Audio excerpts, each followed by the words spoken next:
Allies on the Katse visit expressed optimism that the reign of Oba Ladoja will bring tremendous peace and progress to Ibadan land. Meanwhile, the Eleruwa of Irua, Oba Samuel Adegbola, and other traditional rulers from Ibarakwa zone are paid a Kase visit on the Olubadan's designate, Oba Rashidi Ladoja. Oba Rashidi Ladoja received the traditional rulers at his Bodija residence ahead of his coronation ceremony, noting that he values the cordial relationship between Ibadan and Ibarakwa. He stated that he is open to advice from the various traditional rulers to meet the high expectations of the general populace, stressing the need for the leaders and people of both communities to continue to live with mutual respect. The visiting monarchs, while speaking through the Leruwa of Irua, Oba Samuel Adegbola, the Onilala of Lanlate, Oba Sunday Oladejo, and the Olu of Igboora, Oba Jimon Titiloye, commended Oba Rashidi Ladoja for being upright at all times and circumstances, noting that the people's love for him is a testament to the integrity he upholds. The State Commandant of the Nigerian Security and Civil Defense Corps, NSCDC, Augustine Padonu, who also paid visits on the Olubadan designate, assured of the collaborative efforts of N-Security of all security agencies at ensuring the safety of lives and property of the people ahead, during and after the coronation exercise. Now, before I go, Oyo State government is committed to the well-being of every resident. Let's join hands to take the state to greater heights. That ends Oyo State News is packaged by Oluwaseun John Mobo. I am Adebola Moibe. Thanks for listening. Good afternoon.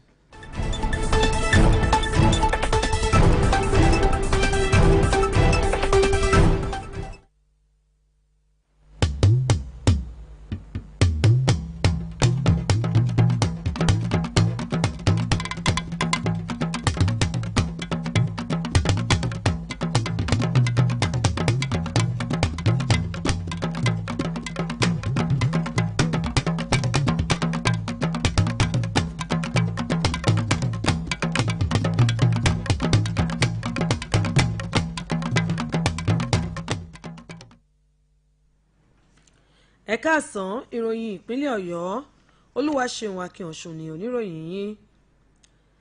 Pápá ìṣeré Samuel Ládòkè pápákọ̀ òfurufú Samuel Ládòkè Akíntọ́lá Alákíá nílùú Ìbàdàn tó wà lábẹ́ mímú ìgbéga bá àti àtúnṣe lọ́wọ́lọ́wọ́ báyìí ní kò ní pẹ́ parí ṣíṣe ètò ìgbéra àwọn bàálù lábẹ́lé ní oṣù kẹwàá ọdún tá a wà nínú rẹ̀ yìí.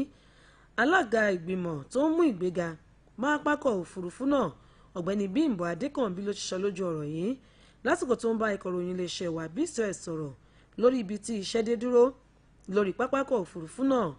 Ó tẹnumọ́ wípé àwọn ohun èlò àti irin iṣẹ́ tó bá òde òní mu ni wọ́n ti ń kó wá tí pápákọ̀ òfurufú yìí kó lè ṣeé ṣe láti fẹ̀gbẹ́kẹ̀gbẹ́ pẹ̀lú ti àwọn orílẹ̀-èdè àgbáyé tí ó sì tún jẹ́ ibi ìrìn àjò afẹ́ fún àwọn arìnrìn àjò. Gómìnà ìpínlẹ̀ Ọ̀yọ́ onímọ̀ ẹ̀rọ Ṣèyí Mákindé tó ṣe àbẹ̀wò àìròtẹ́lẹ̀ sí ibi tí iṣẹ́ ti ń lọ lọ́wọ́ yìí láti mọ ibi tí iṣẹ́ dé dúró láì náà ní bó ṣe wà lẹ́nu ìsinmi náà fìdí ìfaraẹnijìn ìjọba rẹ̀ múlẹ̀ láti rí dájú wípé iṣẹ́ mímú ìgbéga pápákọ̀ òfurufú yìí parí láìpẹ́. Ọ̀gbẹ́ni Adékànbí ṣe lálàyé wípé pápákọ̀ òfurufú náà ní àwọn èèyàn yóò ti bẹ̀rẹ̀ sí ní gbéra lọ sí àwọn orílẹ̀-èdè ilẹ̀ òkèèrè ní kété tí iṣẹ́ bá ti parí ní ibùdó tí wọ́n máa wa àwọn bàálù gúnlẹ̀ sí nígbà tá a bá fi rí ìdajì ọdún tó ń bọ̀.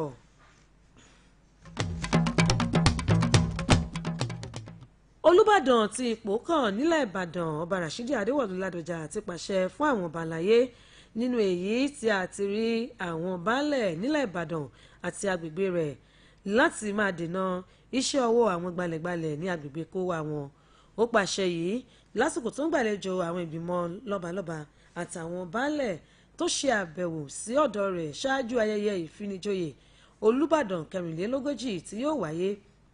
ọba Ládọjà tún pè wọ́n níjà láti túbọ̀ fi ara wọn jìn kí wọ́n sì yàgò fún ohunkóhun tó bá lè tapẹ̀tẹ̀ sí orúkọ wọn àti ipò tí wọ́n wà. Ó rọ̀ wọ́n láti máa dáàbò bo agbègbè wọn kí wọ́n sì máa rí dájú wípé wọ́n ń fojú sọ́rí. Ọba Ládọjà nígbà tó náà ń fèsì ó ṣàlàyé ó kọminú lórí bó ṣe jẹ́ wípé àwọn ọba aláyé àti àwọn baálẹ̀ kan lọ́wọ́ nínú ìwà kò tọ́ tó sì rọ̀ wọ́n láti máa ṣiṣẹ́ àgbẹ̀. Oníládùtàn ti Ládùtàn ọba Kamorudeen Adébọ̀wálé tó léwájú àwọn ọba aláyé àtàwọn baálẹ̀ náà lẹ́nu àbẹ̀wò yìí fi ìrètí hàn wípé àsìkò ọba Ládọjà yóò tù tó lórí tẹlẹ̀mù lára nílẹ̀ Ìbàdàn. Ẹ̀wẹ̀ Ilé-Ìrúwà tìlú Èrúwà ọba Samuel Adégbọlá àti àwọn ọba aláyé tó ń bẹ ní agbègbè Ìbàràpá ti ṣe àbẹ̀wò ẹ̀lẹ́mbẹ̀rún sí Olúbàdàn ti Ìpókàn ńlẹ̀ Ìbàdàn ọba Rashidi Ládọjà. Nígbà tó ń gbàlejò àwọn ọba aláyé yìí ní ilégbèé rẹ̀ tó wà ní agbègbè Bódìjà ṣáájú ayẹyẹ ìfinijóyè rẹ̀ tí yóò wáyé, ọba Ládọjà tọ́ka sí wípé òun mọrírì àjọṣepọ̀ tó wà láàrin ilẹ̀ Ìbàdàn àti ilẹ̀ Ìbàràpá. Ó ṣe àlàyé wípé òun ó fààyè sílẹ̀ fún ìmọ̀ràn látọ̀dọ̀ àwọn ọba àlàyé náà lọ́nà tí àwọn tóun ò fi ní já àwọn aráàlú kulẹ̀. Ó tẹnumọ́ wípé ó yẹ kí àwọn aṣáájú ní agbègbè kọ̀ọ̀kan máa gbé pọ̀ ní àlàáfíà àti ìṣọ̀kan. Àwọn ọba àlàyé tó ṣe àbẹ̀wò náà tí wọ́n sọ̀rọ̀ láti pẹ̀sẹ̀ Ilé-Ìrúwà tìlú Èrúwà ọba Samuel Adégbọlá, Onílàlà ti ìlú Làǹlátẹ̀ ọba Sunday Ọládẹ̀jọ àti Olú ti Gbóọrà ọba Jimoh Títílóyè wọ́n gbóṣùbà fún ọba Rashidi Ládọjà fún bó ṣe máa ń dúró ti ọ̀rọ̀ tó bá sọ láìwo ti ohun tó ń ṣẹlẹ̀. Wọ́n tọ́ka sí wípé èyí ló mú kí àwọn èèyàn máa fi ìfẹ́ hàn sí ní gbogbo ìgbà. Ẹni tí í ṣe alákòóso fún àjọ ẹ̀ṣọ́ ojú pópó ààbò ara ẹni làbòlú NSCDC Augustine Padonu tóun náà ṣe àbẹ̀wò sí ọba aláyé tí ipò Olúbàdàn kan náà fi dá ọba aláyé ọ̀hún lójú wípé ààbò tó péye yóò wà fún ẹ̀mí àti dúkìá àwọn aráàlú ṣáájú ayẹyẹ ìwúyè, lásìkò ayẹyẹ náà àti lẹ́yìn ìwúyè ọ̀hún. Kí n tó parí ìròyìn ìpínlẹ̀ Ọ̀yọ́ wa fún ti ọ̀sán òní, ẹ jẹ́ á fọwọ́sowọ́pọ̀ pẹ̀lú ìjọba láti gbé ìpínlẹ̀ Ọ̀yọ́ gòkè àgbà. Kó jẹ́ níbi tí a rí mọ́ lórí ìròyìn ìpínlẹ̀ Ọ̀yọ́ wa fún ti ọ̀sán òní. Olúwaṣeun Akínọ̀ṣun ló ń kí wa wípé ẹ kú kalẹ̀.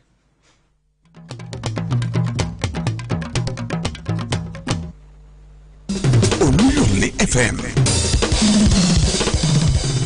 Onjalala Onja Tòròtò Oluyole FM Òkìlẹ̀ létí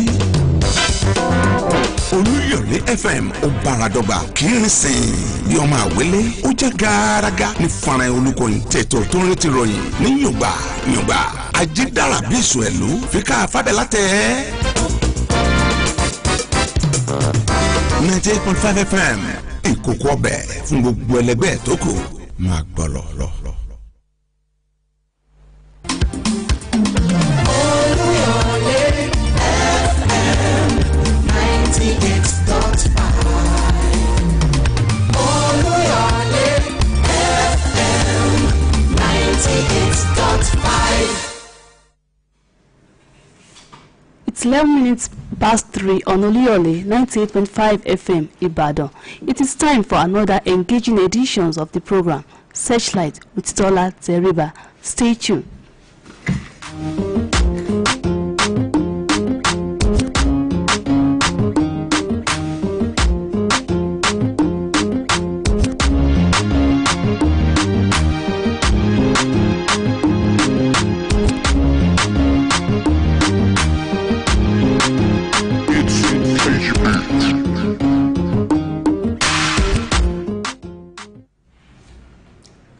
There has been a worrisome rise in the number of Nigerian youths committing suicide, mostly due to psychological pressures and other factors that challenge their capability to cope with life's many challenges.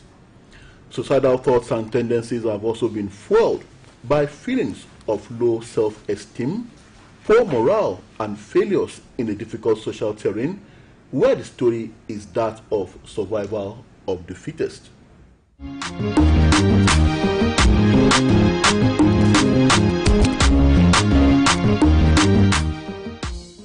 Satellite this afternoon on Oluyole 98.5 FM. We'll be looking into this pertinent issue as we discuss the topic, increasing suicidal tendencies among young people. Yes, that's our topic on Satellite this afternoon, increasing suicidal tendencies among young people. My guest on the program is a seasoned educationist, a builder and mentor of young people who is also a retired school principal. Chief Mrs. Yemi Aziz, welcome to Satellite, ma'am. Thank you. Now, Satellite is a regular Thursday afternoon current affairs discussion program on BCOS Oluyole 98.5 FM, where we iron out topical issues affecting our dear country, our nation, and our world. My name is Tola Teriba, your uncle.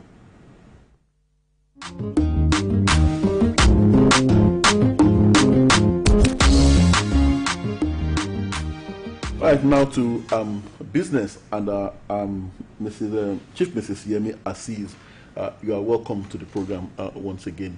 Thank you. And you are a retired school principal, and Yes. then you, like I said, you have been a mentor of young people, and then you have seen much.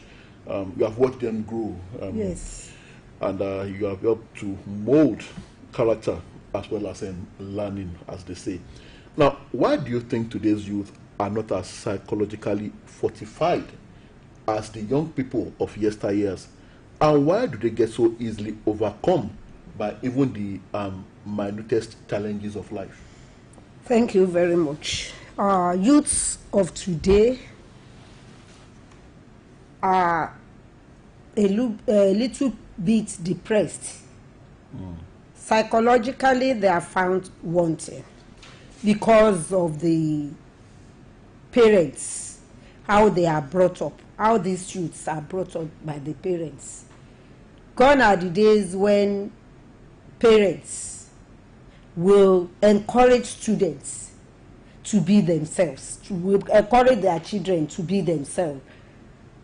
They will encourage them to stand and face any challenge they might encounter. But now, parents do not have the time for their children. They do not have the time. They leave children on their own. They leave everything into the hands of teachers in schools. And so students find it difficult to have backup. The idea of teachers will take care of everything makes it difficult for the students.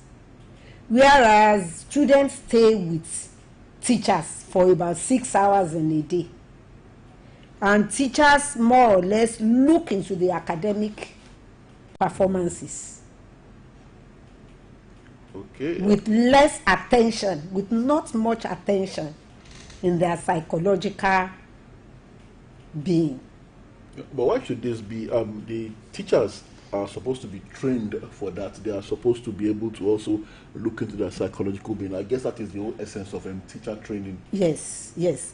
As much as possible, teachers are brought up, they are trained to look at both academic and the social aspects, the welfare of the students.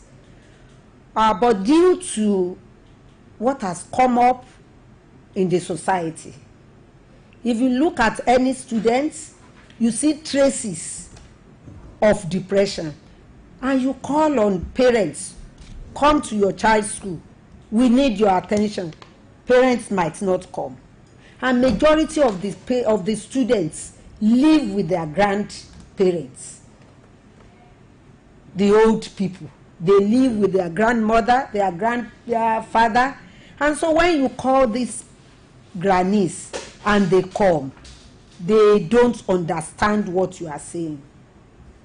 They are not in tandem with what you see in the students.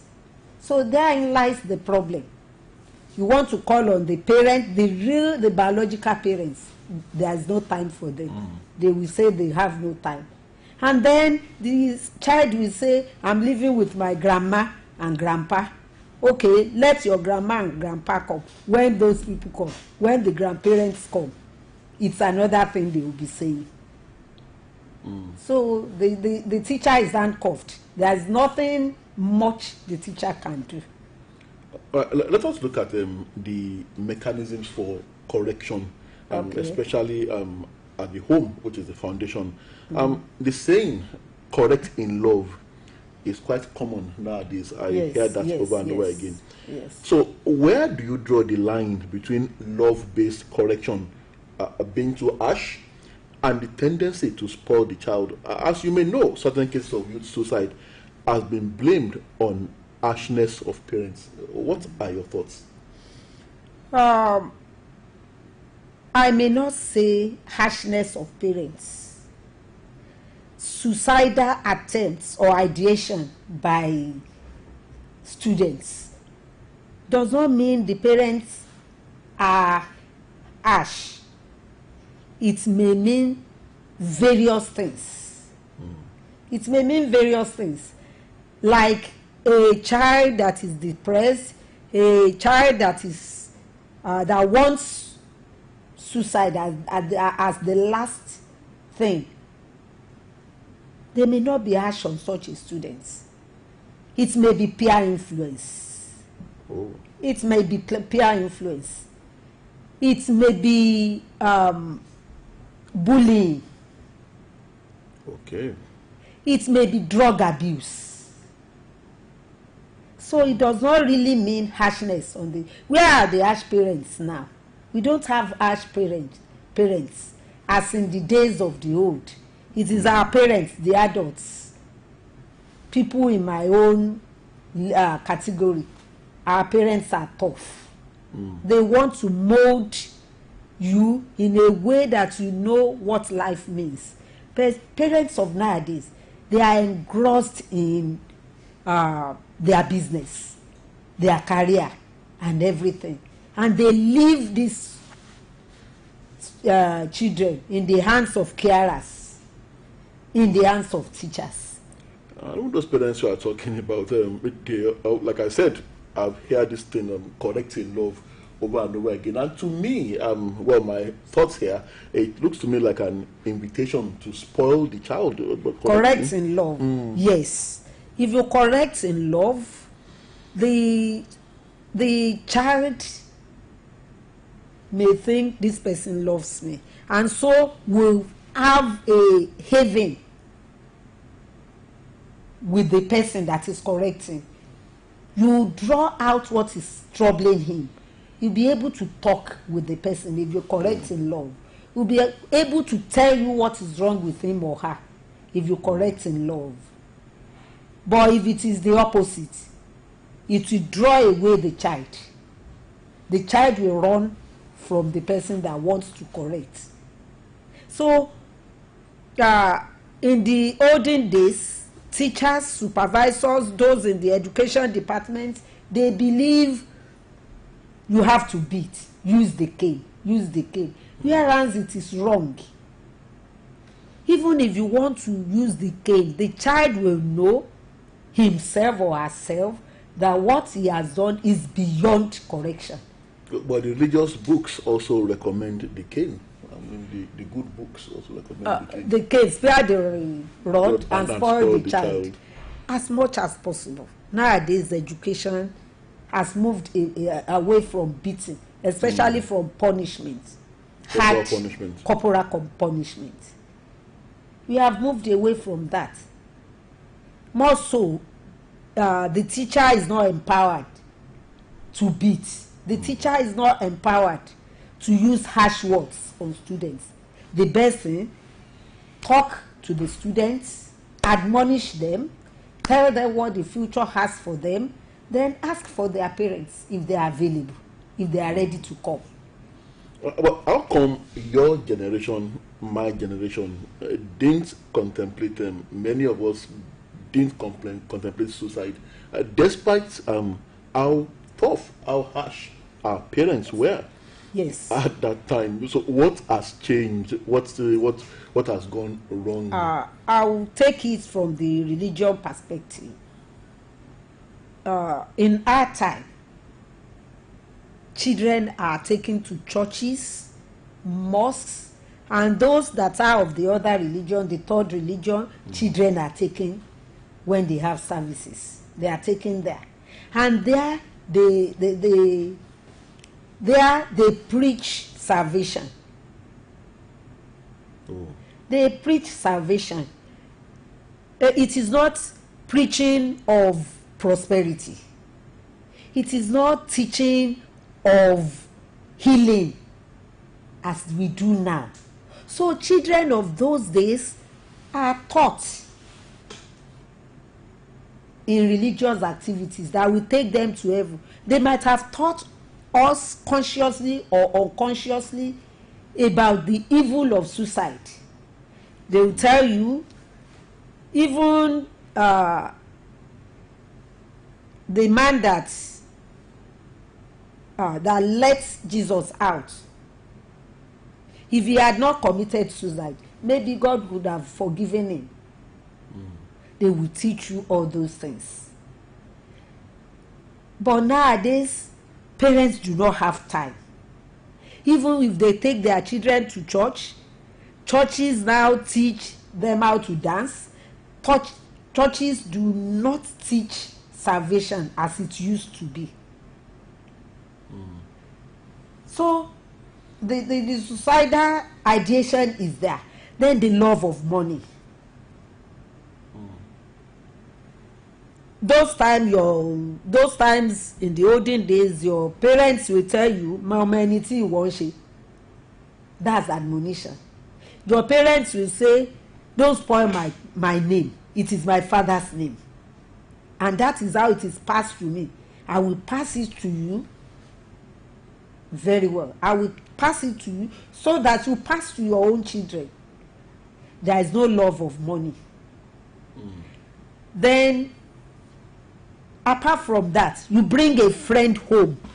Your mother especially will ask you, "Who is this person? Where does he come from? Who are the families of the boy that you brought?" All those things shaping our lives then.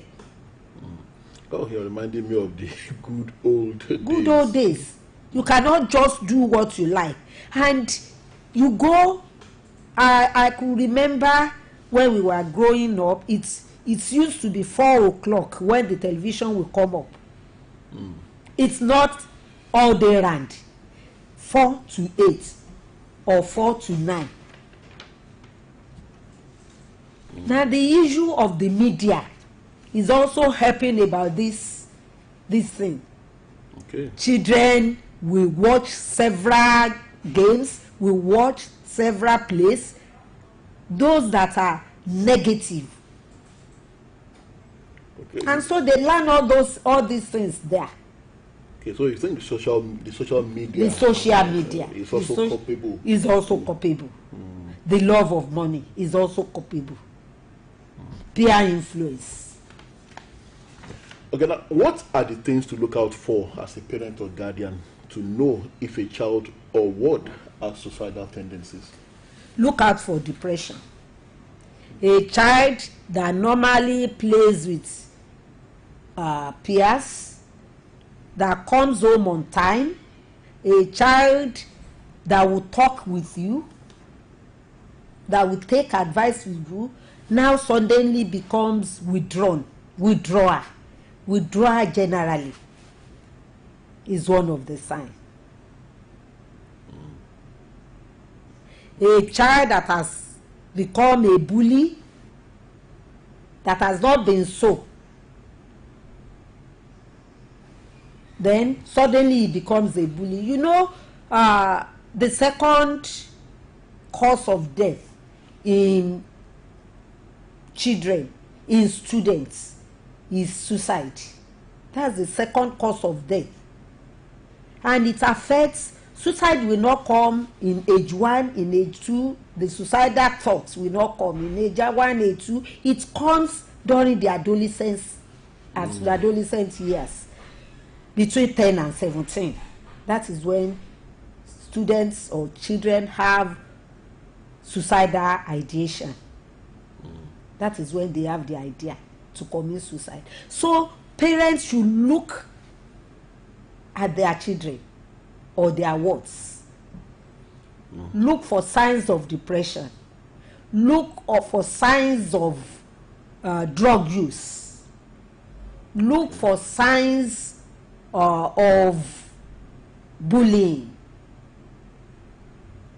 Now that you mentioned bullying, and I'm sure you must have seen a lot of that in your career as an educationist. Yes. Now, what exactly could be the solution to bullying, especially where the child is so afraid to speak out, or in situations where within the school system certain types of bullying are seen as normal. In our time, the seniors, of course, they bully the juniors. Bully the juniors, and they'll tell you to go and buy things without giving you money. Come back, you dare not come back without what they asked you to buy. You get the beating of your life. So, what exactly would you recommend? Because it's a very serious situation from what we get here as media professionals.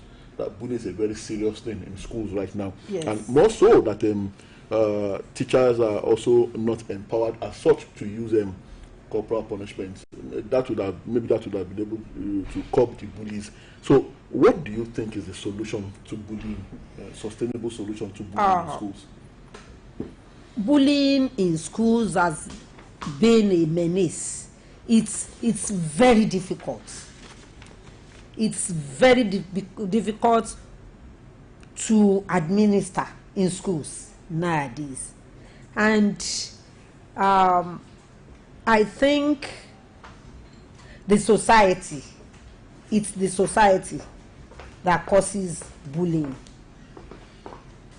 For example, a child that comes from a home where I'm very sorry, a home where the mother and the father stay together, where there is love, where they correct, it is very difficult for such a child to become a bully in school.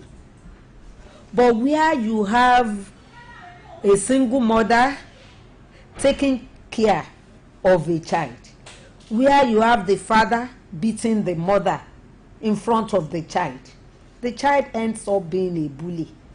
And what do we do in school? If we have a case of bullying in school, what we normally do is trace the cause of that behavior in the child. Where do you live?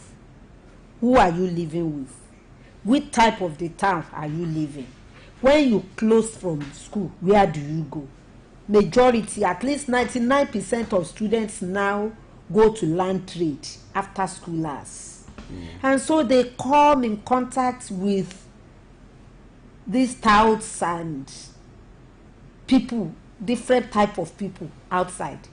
So where a child goes to learn mechanic, to be a mechanic, goes to learn to be a driver or something like, there is the tendencies for such a child to be a bully, because he comes in contact with those in the parks, come in contact with those at the market and so on. So the problem is the society. It's the society. But children leaving school and going to learn a vocation and maybe getting polluted by the dregs of society, I think that should be a matter of choice. These professions, these vocations you have mentioned are quite honorable vocations. Yes. Nothing wrong with choosing to be a mechanic. Choosing to be it's not wrong. But before you take your child to learn a vocation, find out the person and the group of people he is learning with. Okay. And the environment. And the environment, yes. That is it. This idea of going for vocation during the session has degraded, eroded learning in schools, and has brought bullying to the lives of students. That is it. That is it. They learn different things. They speak different languages. In our time, you can't see a student cursing another student. But now, before they make 2-3 words, they will curse. Okay. Before they say a simple sentence, they will slap. And that is the effect. Okay. The environmental effects. It is the environment. Well, that's an area that many in society are not really looking at when it comes to technical and vocational education, especially with those who want to combine technical education with the formal education. And well, from what you have said now, I think I see a need for the authorities, those in charge of the school system, and the government especially, to do something about this. Maybe the technical schools have to be more active, and well, the whole essence of the 6334 system to also encourage technical and vocational education side by side the formal education.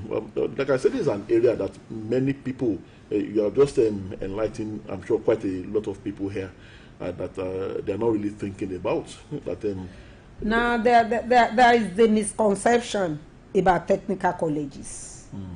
Parents feel it is only those that fail that go to technical colleges. the dropouts. The dropouts. Whereas, instead of going to the layabout to teach these students, the students can go there. The students can go there. There are technical subjects in secondary schools. There are entrepreneurial subjects in secondary schools. If these students, if they want to learn, they learn even inside the school. You want to be a caterer? There's catering. Teaching of catering as a subject. You want to be maybe you want to read electronics, electricity or something. There is in school. We teach them. There are teachers for it. There are music teachers. So what else? What else do they want? But these parents, they don't know. So we need the media to enlighten the parents, to come up with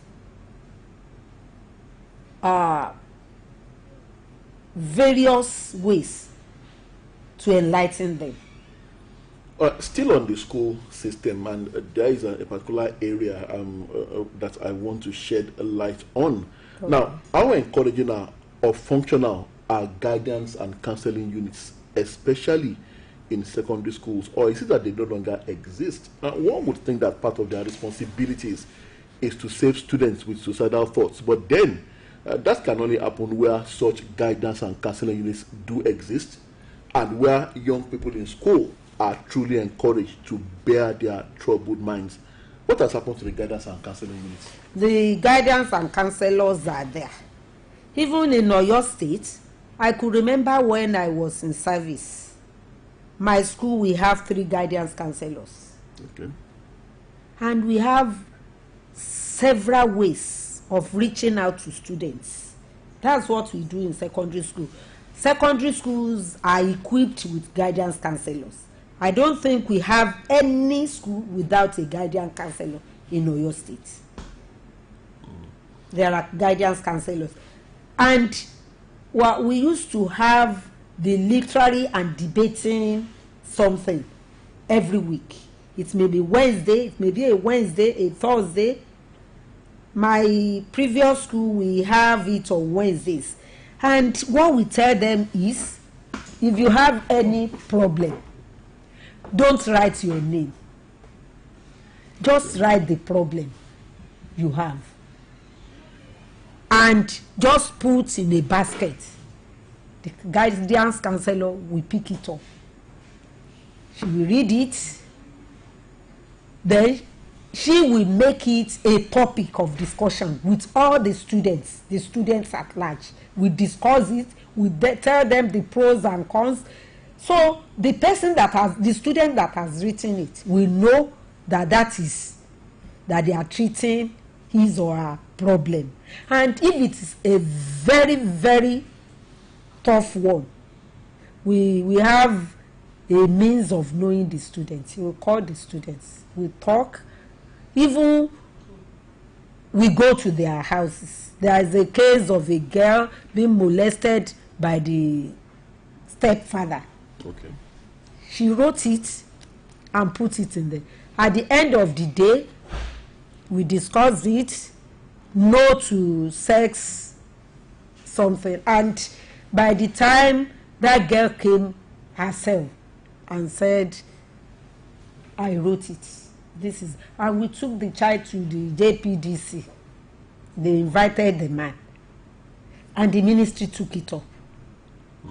So guidance counselors are in schools and they are doing their job. The response by the students, that particular mode of counseling that you have just mentioned, how encouraging was the response by the students? Very, very encouraging. They love it. They all the time looked forward to having the sessions in schools. And it's in all schools. Students, they will bring out their chairs, we sit under the tree, use the microphone, talk to them, we pick topics, different topics, and we treat.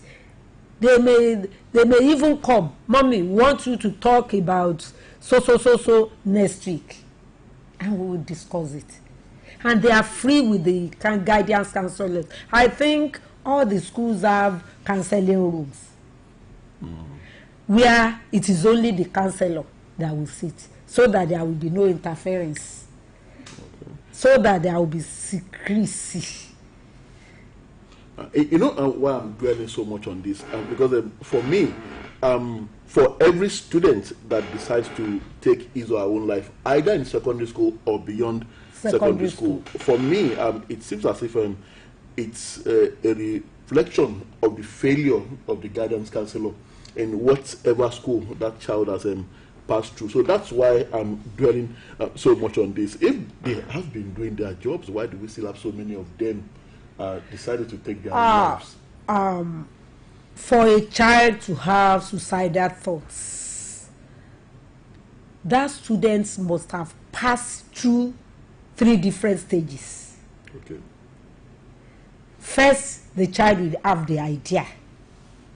We have the idea that he wants to commit suicide, and that one may take about a month, 2 months. It is not that day that he committed suicide, that he started it.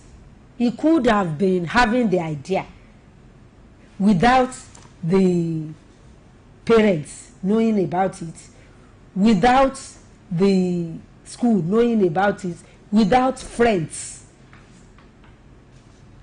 classmates knowing about it. The idea would have been there. Then, apart from the idea, you will see the withdrawal from others, from that student, from that child. He will withdraw from others so that they will not leak the idea that he has. He will just be, for a child, that when it is time for them to go home, when they close in school, they go in groups, 4, 3 people living in the same area, they go together. But when you now see a child that used to go together with all students, you now see a child going home by himself or by herself, you look at the child today, yesterday, tomorrow, day after tomorrow. You should call the student, why are you going home lonely? Don't you have somebody that lives in your area? Who are your friends? That's the job of the teacher. but the home, the parents, especially the mothers should look and be a friend to their children. A mother that leaves home by 8 a.m. and comes back by 9 p.m. how can she be a friend to the child? You should be a friend to your child. Your child should be free to discuss issues with you. And that is when you know that your child is drifting from the laid down principle. Then students that have that suicidal idea, look at them very well. A student that comes neat to school, very neat, that stays in class, now turns to be a student that will come by 10 a.m. Such students don't stay at the assembly. They will never come to the assembly. That is where we teach them morals. It is the assembly. You teach morals, a bit of religion, a bit of this and that. Even we tell them what is going on in the country. But a child that have that suicidal thought will not be at the assembly. He will go and stay somewhere very far away from the school, a dilapidated building. That is where he will be staying. A child, if you go to their class, you will see that child withdrawn, ask for a school bag. Such child will not have a school bag. And even if he or she has a school bag, let them bring out the content of the school bag. It is likely you see a knife there. Sharp objects. Well, this sounds like more like trance and delinquents. Yes, you have yes. described. A brilliant student that comes now from degenerating to that. Oh, okay. and naturally and generally, brilliant students don't have that suicidal attempts. They are at joy in the school because they know they are good in their studies and that teachers are there to help them. That is it. All right, now the program is still Searchlight on Oluyole 98.5 FM, and we are discussing the topic increasing suicidal tendencies among young people. Let's have this break and we'll be right back.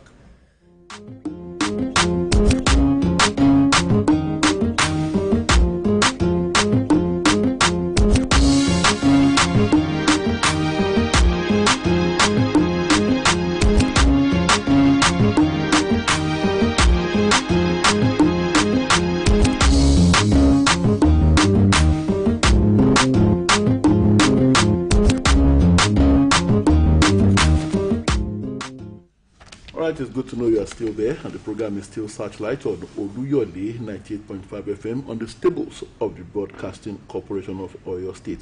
We are looking at the topic increasing suicidal tendencies among young people, and my guest is a seasoned educationist, a builder and mentor of young people, a retired school principal, Chief Mrs. Yemi Assis.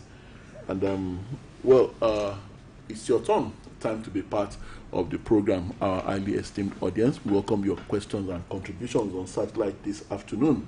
And the number to call 080-5500-9850, 070-5555-1985, 070-5555-1985, 080-5500-9850. Like I said, we welcome your questions and contributions on the program this afternoon.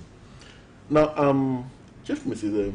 Assis, academic challenges and failures have also been known to fuel suicide and suicidal thoughts. Yes. So, are academic course requirements and examinations too harsh and stringent in the Nigerian education system, such as would propel these young ones towards suicide? Now, why do I say this? I do know of one of the medical schools in our country where students do go to check their semester examination results in groups, not for any other reason than to save those who score below average from suicide or depression. So, is the academic evaluation system too hard on the students in our education system? No. The academic evaluation system is not too harsh and is not too hard. But students of nowadays are not ready to learn. Students of nowadays want to get results without learning, want to get results without putting... Pardon me, let's quickly take this call. Oh, hello, good afternoon. Oh, we lost that. Right, please go on. So students of nowadays want to get results without putting up efforts. Students will want to have the shortest way to pass. And so when results come out and they fail, they want to go out through the shortest way, which is suicidal thoughts, suicidal death. It is a fatal action. It is a fatal action to end one's life due to failure.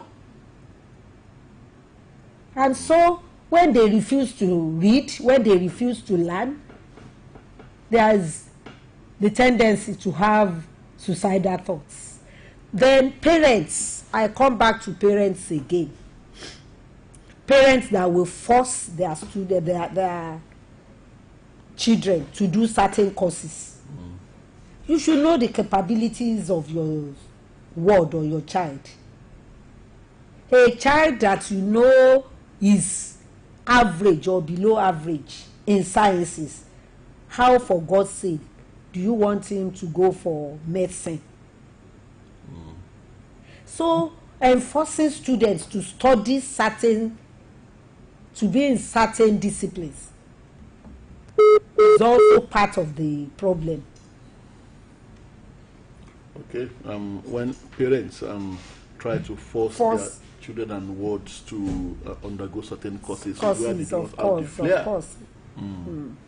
That's part of it. Okay.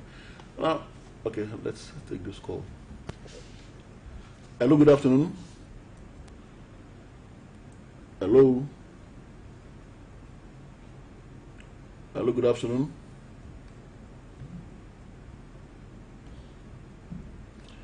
Oh, it seems to have a challenge with the network.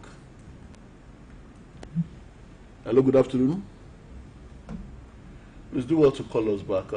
We can't hear you. Do well to call us back. All right.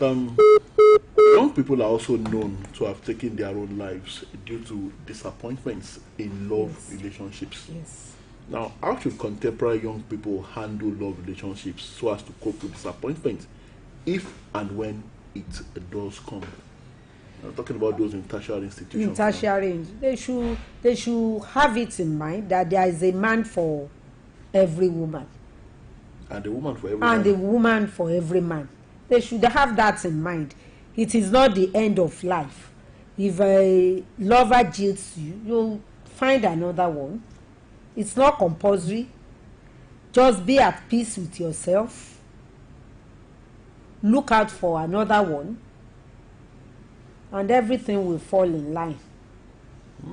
Well, it's not always so easy. It's not always so easy. But at the end of the day, you'll get there.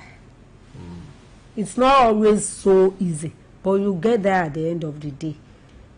All right, as we begin to wind down, and what is your admonition to any young person out there right now as we speak who may be harboring suicidal tendencies or thoughts? For those youths that may be harboring it, I will say they should always be in the midst of their peers, the good ones. They should speak out. Let them speak out. Tell the school guidance counselor, tell the principal of the school, and tell their parents what they are thinking. those three will be able to surmount the problem for them. That is why they should be aware of what is causing the suicidal tendency. Does it have to do with finances? Because finances too, poverty, brings about suicidal thoughts. If a child is found wanting among the peers, he doesn't have the money to buy textbooks, he dresses shabbily, he fails exams due to inability to buy textbooks, he should speak out. He should speak out. If he speaks out, the child may have somebody that may have that pity to help him through, to provide what he lacks. Then for such a child, I think we are a country where we have religious activities everywhere. Let the child go to the church, speak with the pastor, tell him what he is passing through, speak with the imam, speak with the elders in the traditional ways. They will see him through. The child will know it is not of God to commit suicide. They will tell him. They will show him. They will advise him and bring him out of the depression or the suicidal thoughts. All right, it's been an interesting time on Searchlight this afternoon. Sincere apologies to our highly esteemed listeners who could not get to us on the phone line. We seem to be having a challenge with the network. But it's been an interesting time, like I said, and we've been discussing increasing suicidal tendencies among young people. My guest has been a seasoned educationist. She's a builder and mentor of young people who is also a retired school principal. Chief Mrs. Yemi Aziz, welcome. Thank you for coming on. Thank you very much. It's my pleasure.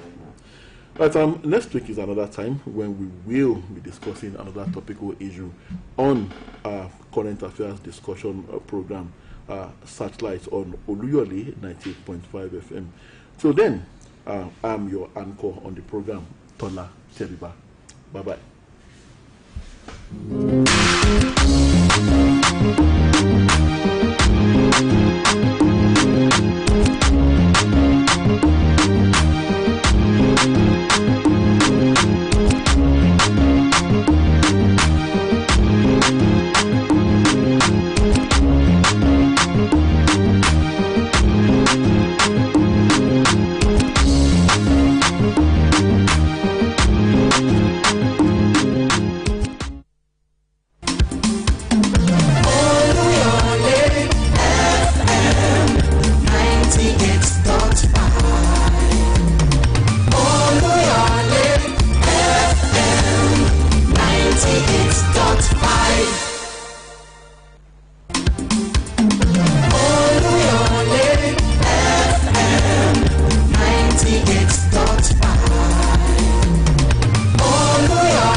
Oluyole FM.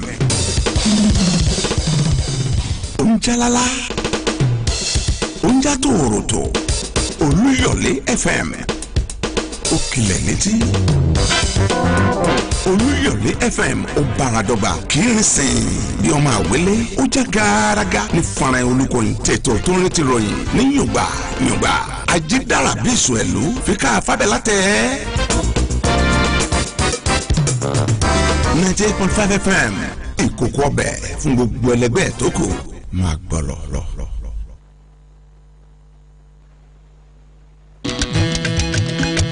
Wọlé ń bọ̀, wọlé ń bọ̀, yóò wọlé rẹ yóò wọlé mi, wọlé ń bọ̀. Ìtọ̀kasí lójú pópó, wọlé ń bọ̀. Ìdọ̀tí lójú àgbàrá, wọlé ń bọ̀. Ìtọ̀kasí nípọ̀tí, wọlé ń bọ̀. Kókó kún yíká ilé, wọlé ń bọ̀. sí ìkànnìyàn níyẹ̀wò. wọlé ń bọ̀. ẹsẹ̀ ìsẹ̀yìn lórí igbá. wọlé ń bọ̀. ẹsẹ̀ ọdẹ yùnyún. wọlé ń bọ̀. ẹsẹ̀ ọdẹ nílé ìgbọ̀nsẹ̀. wọlé ń bọ̀. abọ́ oúnjẹ lórí ìpọ́tí. wọlé ń bọ̀. ìtọ́ orin fún àníyẹ̀wò. wọlé ń bọ̀. ìtọ́ orin pẹ̀sẹ̀ ní yàrá. wọlé ń bọ̀. ọ̀bọ̀wọ́ ìdọ̀tí tán o tún pánu lá. wọlé ń bọ̀. ìrèké jíjẹ lójú gbogbo. wọlé ń bọ̀. yóò wọlé rẹ yóò wọlé mi. yóò wọlé rẹ yóò wọlé mi. wọlé ń bọ̀. gbogbo ẹ̀ka níléeṣẹ́ ìjọba tó ń rí sí ìmọ́tótó àyíká. iṣẹ́ yá. a gbọ́dọ̀ fọ̀rọ̀ kọ́lára játa. àbí irú ọ̀wọ̀ tí ń bẹ lára wọléwọlé ń jò ní. tó ti tán ni. ẹyẹ kọ̀lọ̀fín yẹ bùbá yẹ sọ́ọ̀bù káríkárí ìlú. nítorí àwọn kọ̀lọ̀rọ̀ sí tí ọ̀nà ni àti tó àyíká wọn ṣe ni. àrùn ìwọ̀sí tinú ẹ̀gbin làwa o. iná ní wọṣọ onídà. kájàkálẹ̀ àrùn kó tó wọ̀ lúmùlú dundun. ẹ bóde. kí gbogbo aráàlú má bàa lùgbàdì àrùn. Olúyọ̀lé 98.5 FM ilé akéde oríta Basọ̀rún Ìbàdàn ló ń ṣí wa létí o.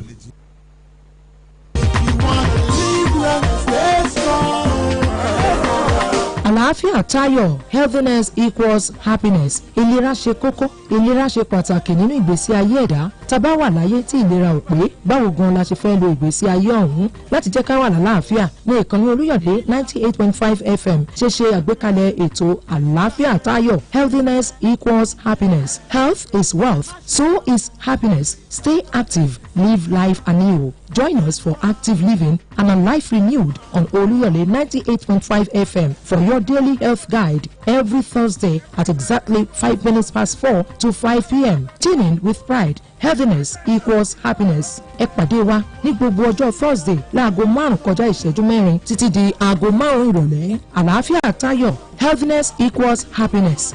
Ìlera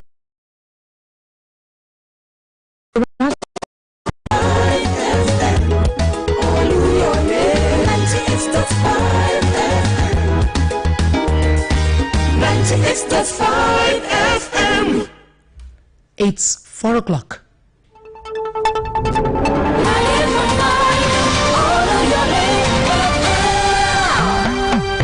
News. Good afternoon. The news on the hour. President Bola Tinubu has said the establishment of state police is unavoidable as part of efforts to strengthen security across the country. The president's declaration came as northern elders urged him to declare a state of emergency in the north following protracted insecurity that has devastated the socio-economic life and development of the region. Speaking at the presidential villa in Abuja during a courtesy visit by a delegation of prominent Katsina indigents led by Governor Diko Rada, President Tinubu said the federal government is committed to confronting insecurity head-on. The president also reiterated the declaration he made when he met with governors of the Northeast, stressing that there is need to discuss with the National Assembly leadership on the issue. He directed security agencies to reassess their operations in Katsina State, which has witnessed a spike in banditry, and disclosed that advanced military equipment and surveillance technology would be deployed.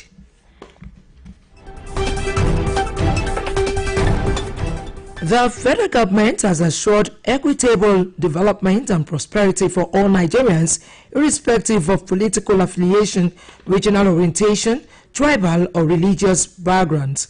The Minister of Information and National Orientation, Alhaji Muhammad Idris, gave the assurance when the commissioners of information from various states paid him a courtesy visit in Abuja. While noting that they belong to different political parties, the minister said that the most important thing is to ensure that Nigeria is doing great in different spheres of human endeavors.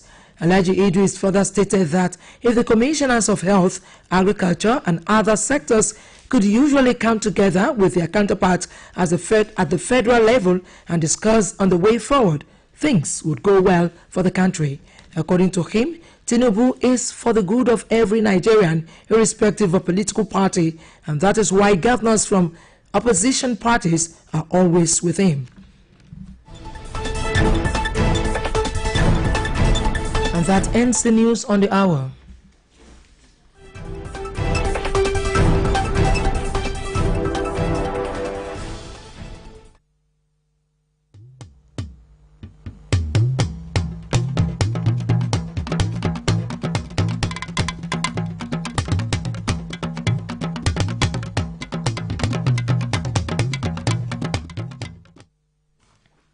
ẹ kúrọ̀lẹ́ o ìròyìn ní ṣókí. ààrẹ bọ́lá tinubu ti jẹ́ kó di mímọ̀ pé ìdásílẹ̀ iléeṣẹ́ ọlọ́pàá ìpínlẹ̀ jẹ́ èyí tó pọn dandan èyí tó jẹ́ ara yan láti so okùn ètò ààbò lè dán isi yíká orílẹ̀-èdè yìí.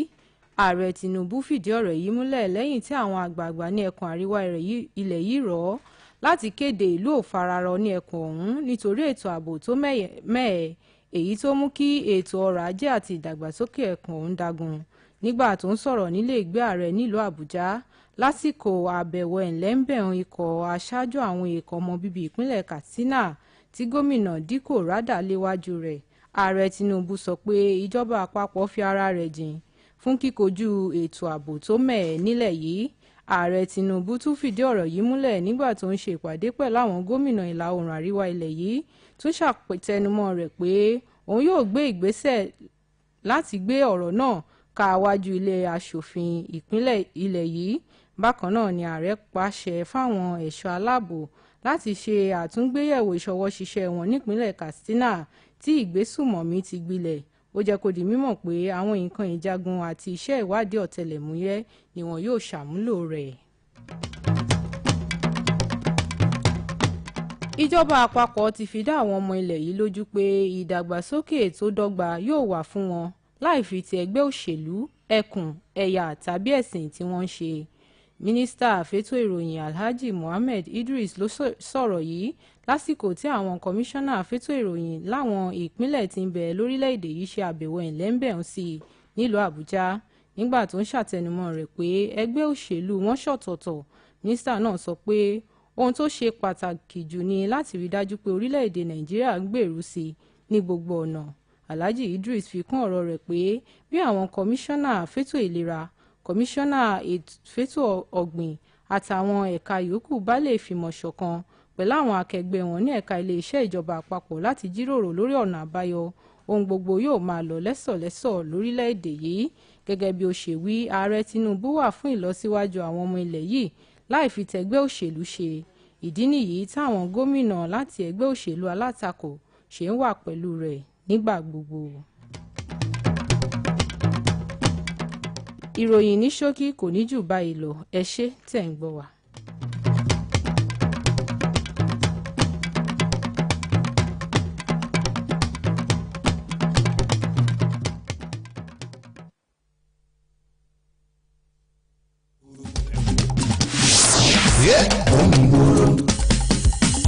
kílẹ̀ wí o Oluyole àmì òjijì rédíò tí ó láfiwé Oluyole FM àwa ní bàbá ìtùnú rẹ lójoojúmọ́ èmi ò lè ṣe kí mi máa gbọ́.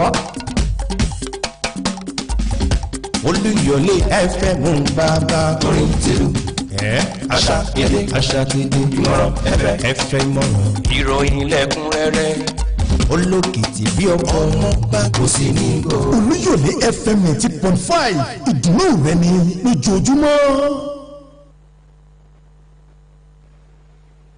ẹ mọ níwọ̀n gbogbo tẹ lé ayé jojúmọ́ pátá àlẹ́ ìbálayé jẹ́ bí ẹ láyé títí ẹ ò lè bá ẹ tó bá sọ pé tòun ò tó yóò padà yóò gbòkodoro ní ẹjẹ́ àsọ́ra ṣe ipò yóò ta lè wà láyé ẹjẹ́ máa mú sùúrù.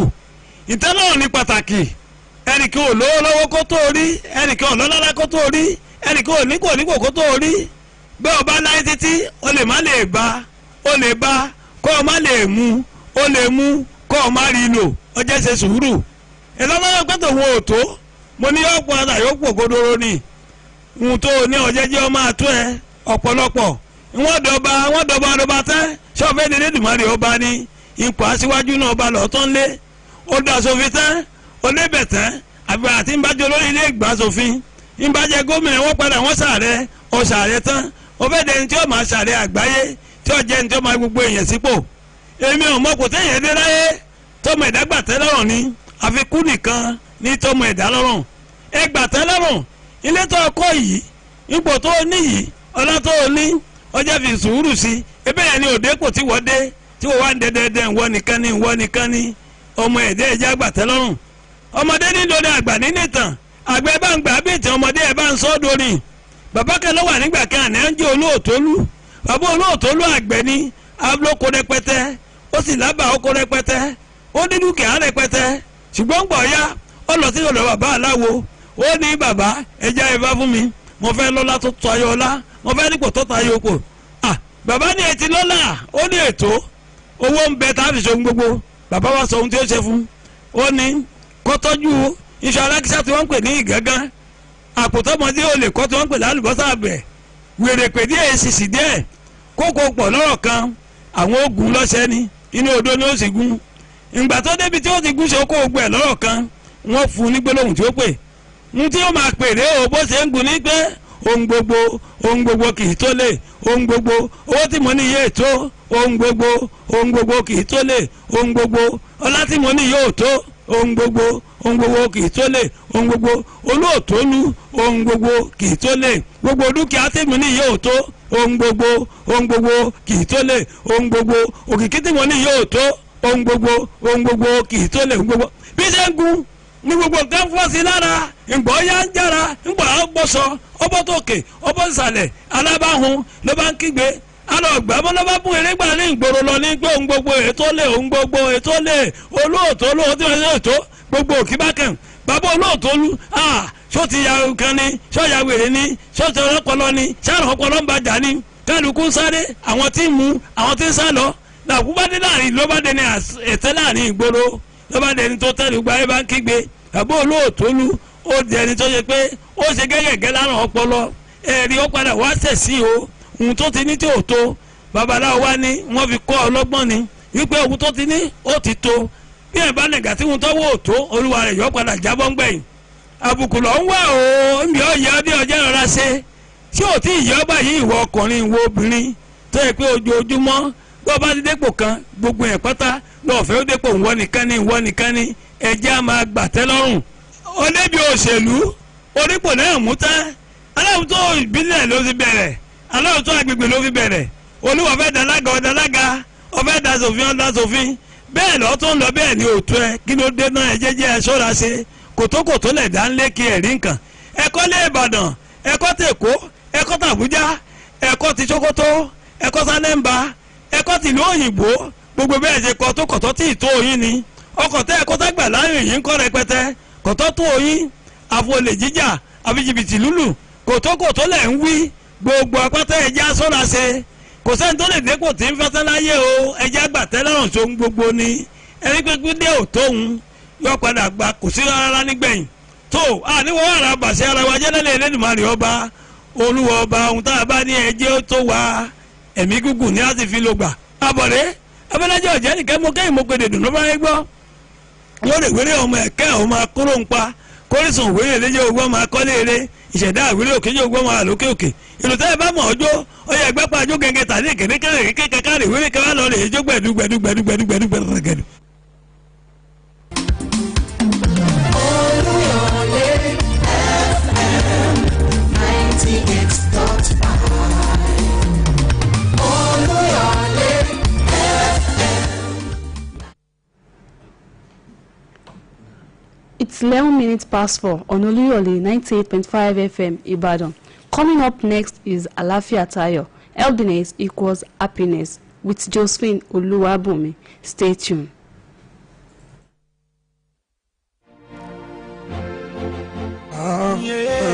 Ribi night àti kéwà arábà ń bí. You wanna live long, you wanna stay strong. You wanna live long and stay strong.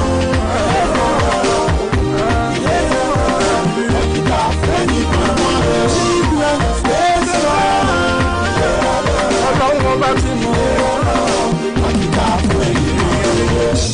Ogun bílẹ̀ afúnni ni wọ́n sọ, olóyún abẹ́rẹ́ láì ṣiṣẹ́ abẹ́, ewé ń jẹ́, ogun jẹ́. Má ṣe lògùn without doctor's prescription. Mo tẹnumọ́, all on doctor's attention. Yes, good afternoon, dear listener, and welcome to another edition of Alafia Tayo. Healthiness equals happiness.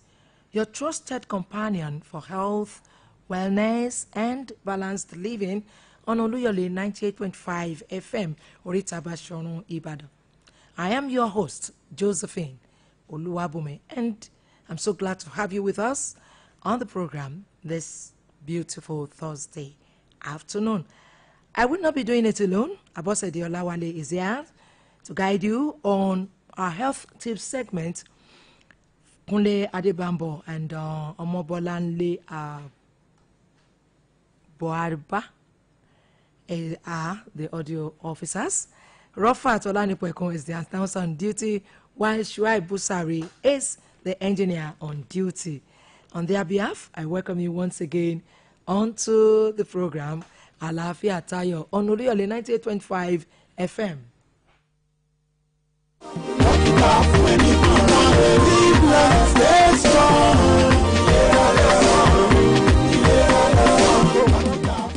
This week we will be shining a spotlight on a topic that affects millions of people around the world, and that is depression. Depression. For the next 30 minutes, we will learn from an expert what depression really is, its causes, signs, treatments, and how we can support those going through it. Thereafter, we will open the phone lines for you, our dear listeners, to ask your questions and share your experiences. And then to wrap it all up, we will give you some very practical tips on how to take good care of our teeth. Stay tuned to Oluyole 98.5 FM on the program Alafia Tayo. It's going to be an enlightening and empowering time out with us.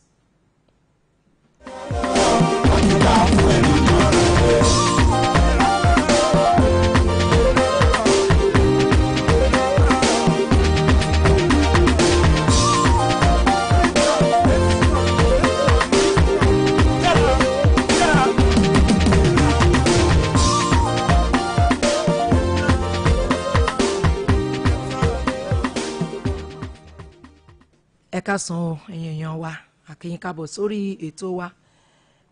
Ètò yín ni Alafia Tayo, healthiness equals happiness. Ètò tí ó máa ń là wá lóye lórí àwọn nǹkan tí a ní láti máa ṣe àtàwọn tí a ò ní láti máa ṣe, tá a gbọ́dọ̀ máa ṣe láti wà ní ìlera pípé. Orúkọ tèmi ni Josephine Olúwabùnmi, èmi ni atọ́kùn ètò Alafia Tayo.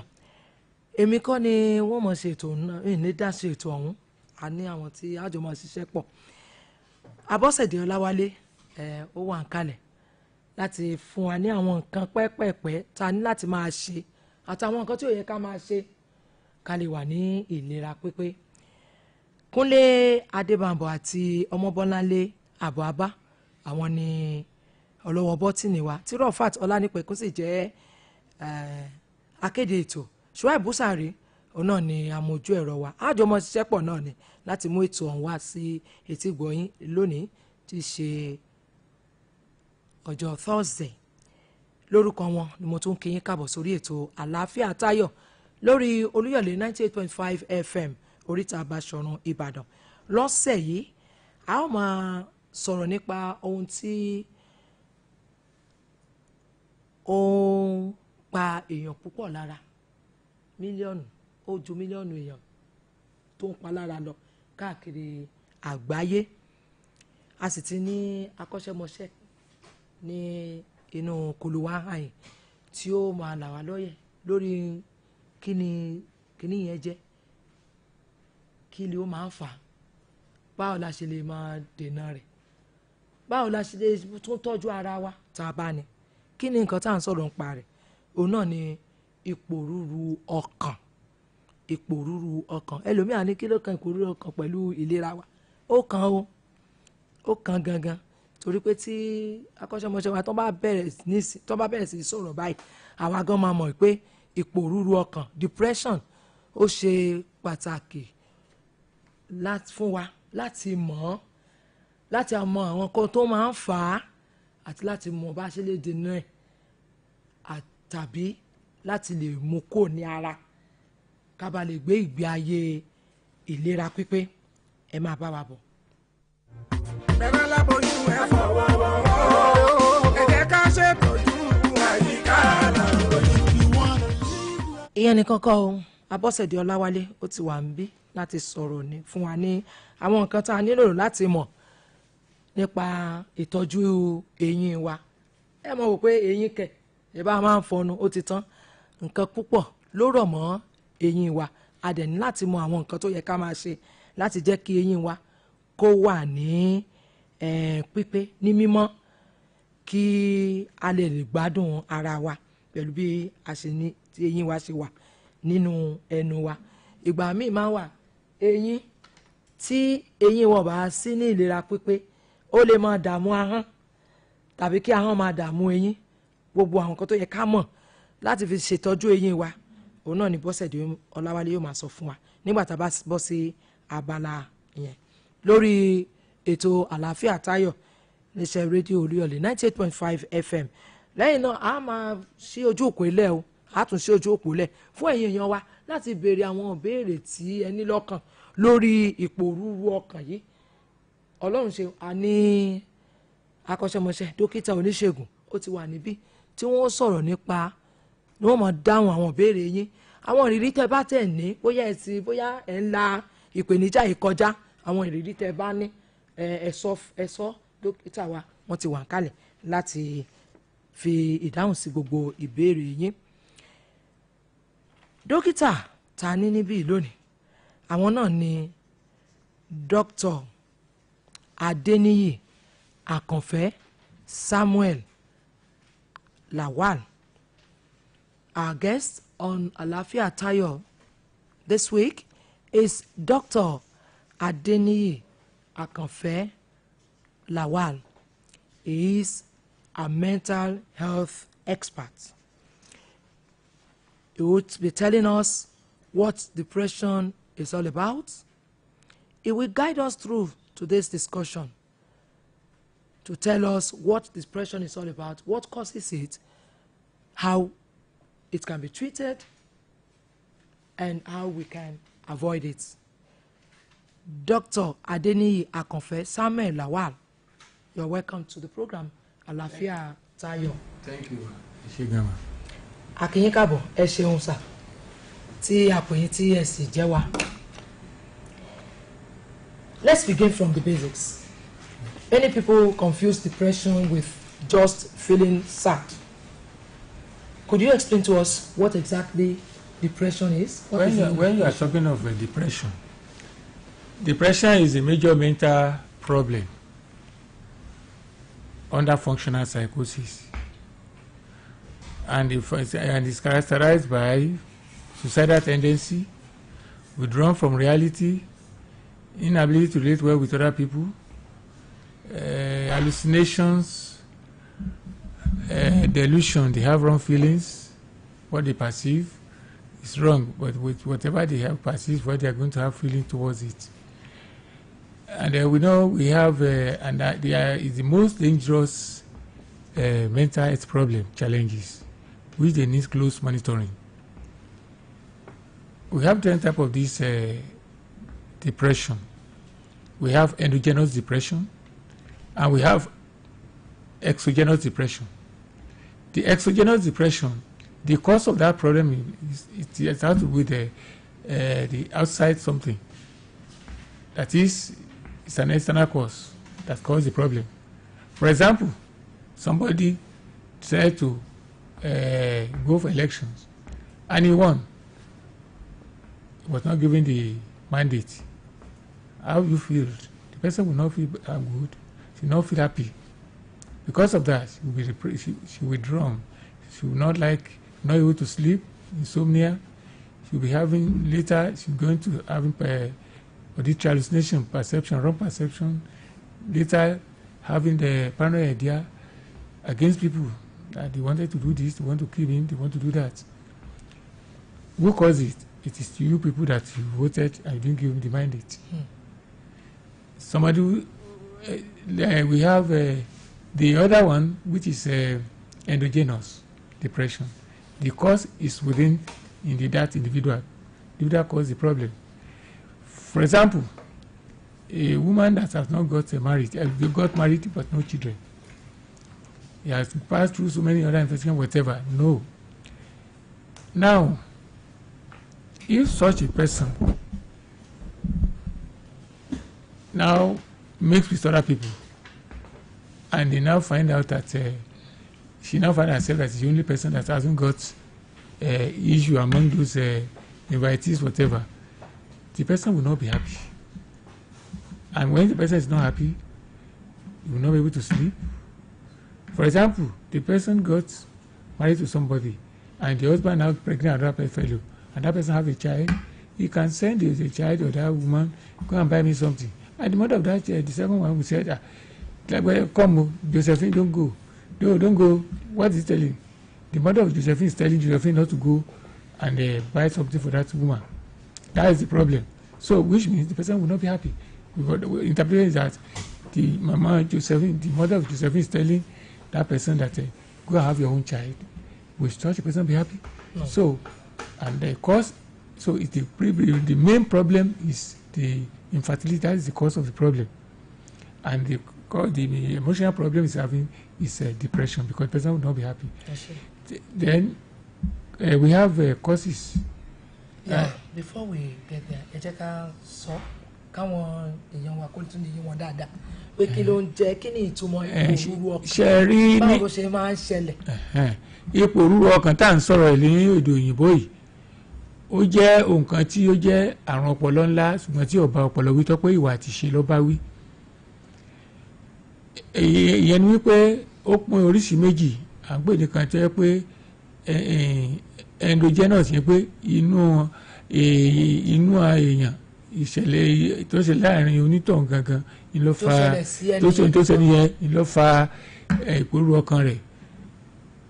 Èsì wà tí yẹ pé àwọn èèyàn ló fa ìpòrúru ọkàn yẹn nípa ìtàǹpè ní ẹ̀sán ìyẹn pé ètò èèyàn fà ètí àwọn èèyàn fà fún àpẹẹrẹ ẹni tó lọ gbébò tó lọ dìbò tó wọlé tí wọ́n fún ní ìwé ẹ̀rí pé ó wọlé ṣé inú rẹ̀ wà dùn inú rẹ̀ ò ní dùn kò ní lè sùn a máa ronú akọ àkùlẹ̀ ṣé gbogbo nǹkan ọfẹ́ lè fẹ́ ilé wọn para àwọn tàbí kọ́ fẹ́ pààyàn ẹni pé nípa báyìí èrò burúkú ọ̀wọ́ inú ọkàn wọn torí pé ohun tí wọ́n gbọ́ òun ni èrò tí ó máa ní sí i.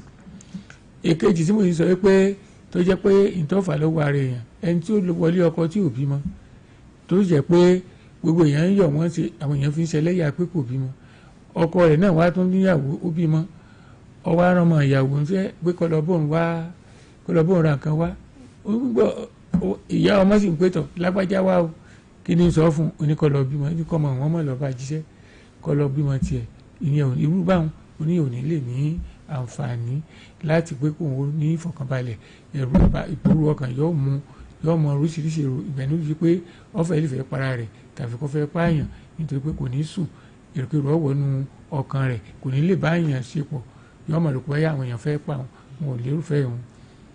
Ṣé àdúpẹ́. Now, what are some of the warning signs that people should watch out for? Either in themselves or their loved ones. Some of the observable behavior that can be observed in a depressed patient. Ẹni tó bá ti ní ìpòrúru ọkàn àwọn àmì tí wọ́n lè máa rí èkíní kò ní lè sùn yóò máa gbóhùn tẹ́nìkan ọ̀gbọ́ òun nìkan lọ́gbọ́ yóò máa rí tí èèyàn ò rí yóò sì máa lérò nǹkan pé báyà nǹkan báyìí ló ṣe rí pé báyà nǹkan fẹ́ pa wọn wọ́n ti fún wọn lóhùn wọ́n ti poison sí oúnjẹ kò ní ní so they will have paranoid idea they withdraw themselves from the people from reality they will not be able to sleep ìyẹn ni insomnia wọn ò ní lè sùn wọn ò ní fẹ́ jẹun kan pé wọ́n ti fún oúnjẹ wọ́n ti fi kan sí oúnjẹ láti pọ́n fi kan sí nípa báyìí wọ́n lè fẹ́ para èèyàn tàbí kàn fẹ́ pààyàn tó bá ti pọ́ ti ń sọ pé ilé ayé òkúkú ṣe kẹ́ kúkú èèyàn kú máa lọ irú ẹni bẹ́ẹ̀ ó lè pọ̀ mọ́ lè pa gbọ́ ẹ̀ so they might say this life is a dreadful life you better get out of it such a person can decide to want to take the life of all the family and then go away with it so because of that anybody that is withdrawn that is not happy that you see the mood changes apart from his normal way of life tries or keeping indoor locking himself or herself inside the room please try as much as possible to move closer to such a person and try to cancel. So in terms of the tá bá ti rí ẹnìkan tó jẹ́ pé bóyá wọ́n máa ń bá àwọn èèyàn ṣeré dáadáa tẹ́lẹ̀tẹ́lẹ̀ tó wá di ẹni tí ò tiẹ̀ fẹ́ rí yàn mọ́ tàbí tí kò fẹ́ máa bá àwọn èèyàn sọ̀rọ̀ mọ́.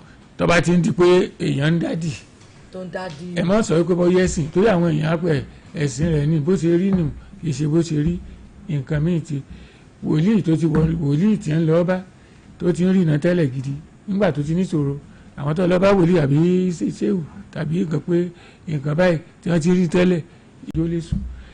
Somebody that is well-to-do person in society, in the top, he can have depression. Everybody, because now he has a transportation, he transports, he has a property here and there. He will be looking for the investment and the investors to thinking that he's going to look after it. He cannot be here and there. Because of that, he will not be able to sleep. With especially those transporters, they're waiting for their vehicle to arrive to say it's now safe. When they hear there's a vehicle having an accident, that person will not sleep until when he was able to clarify that it's not a vehicle.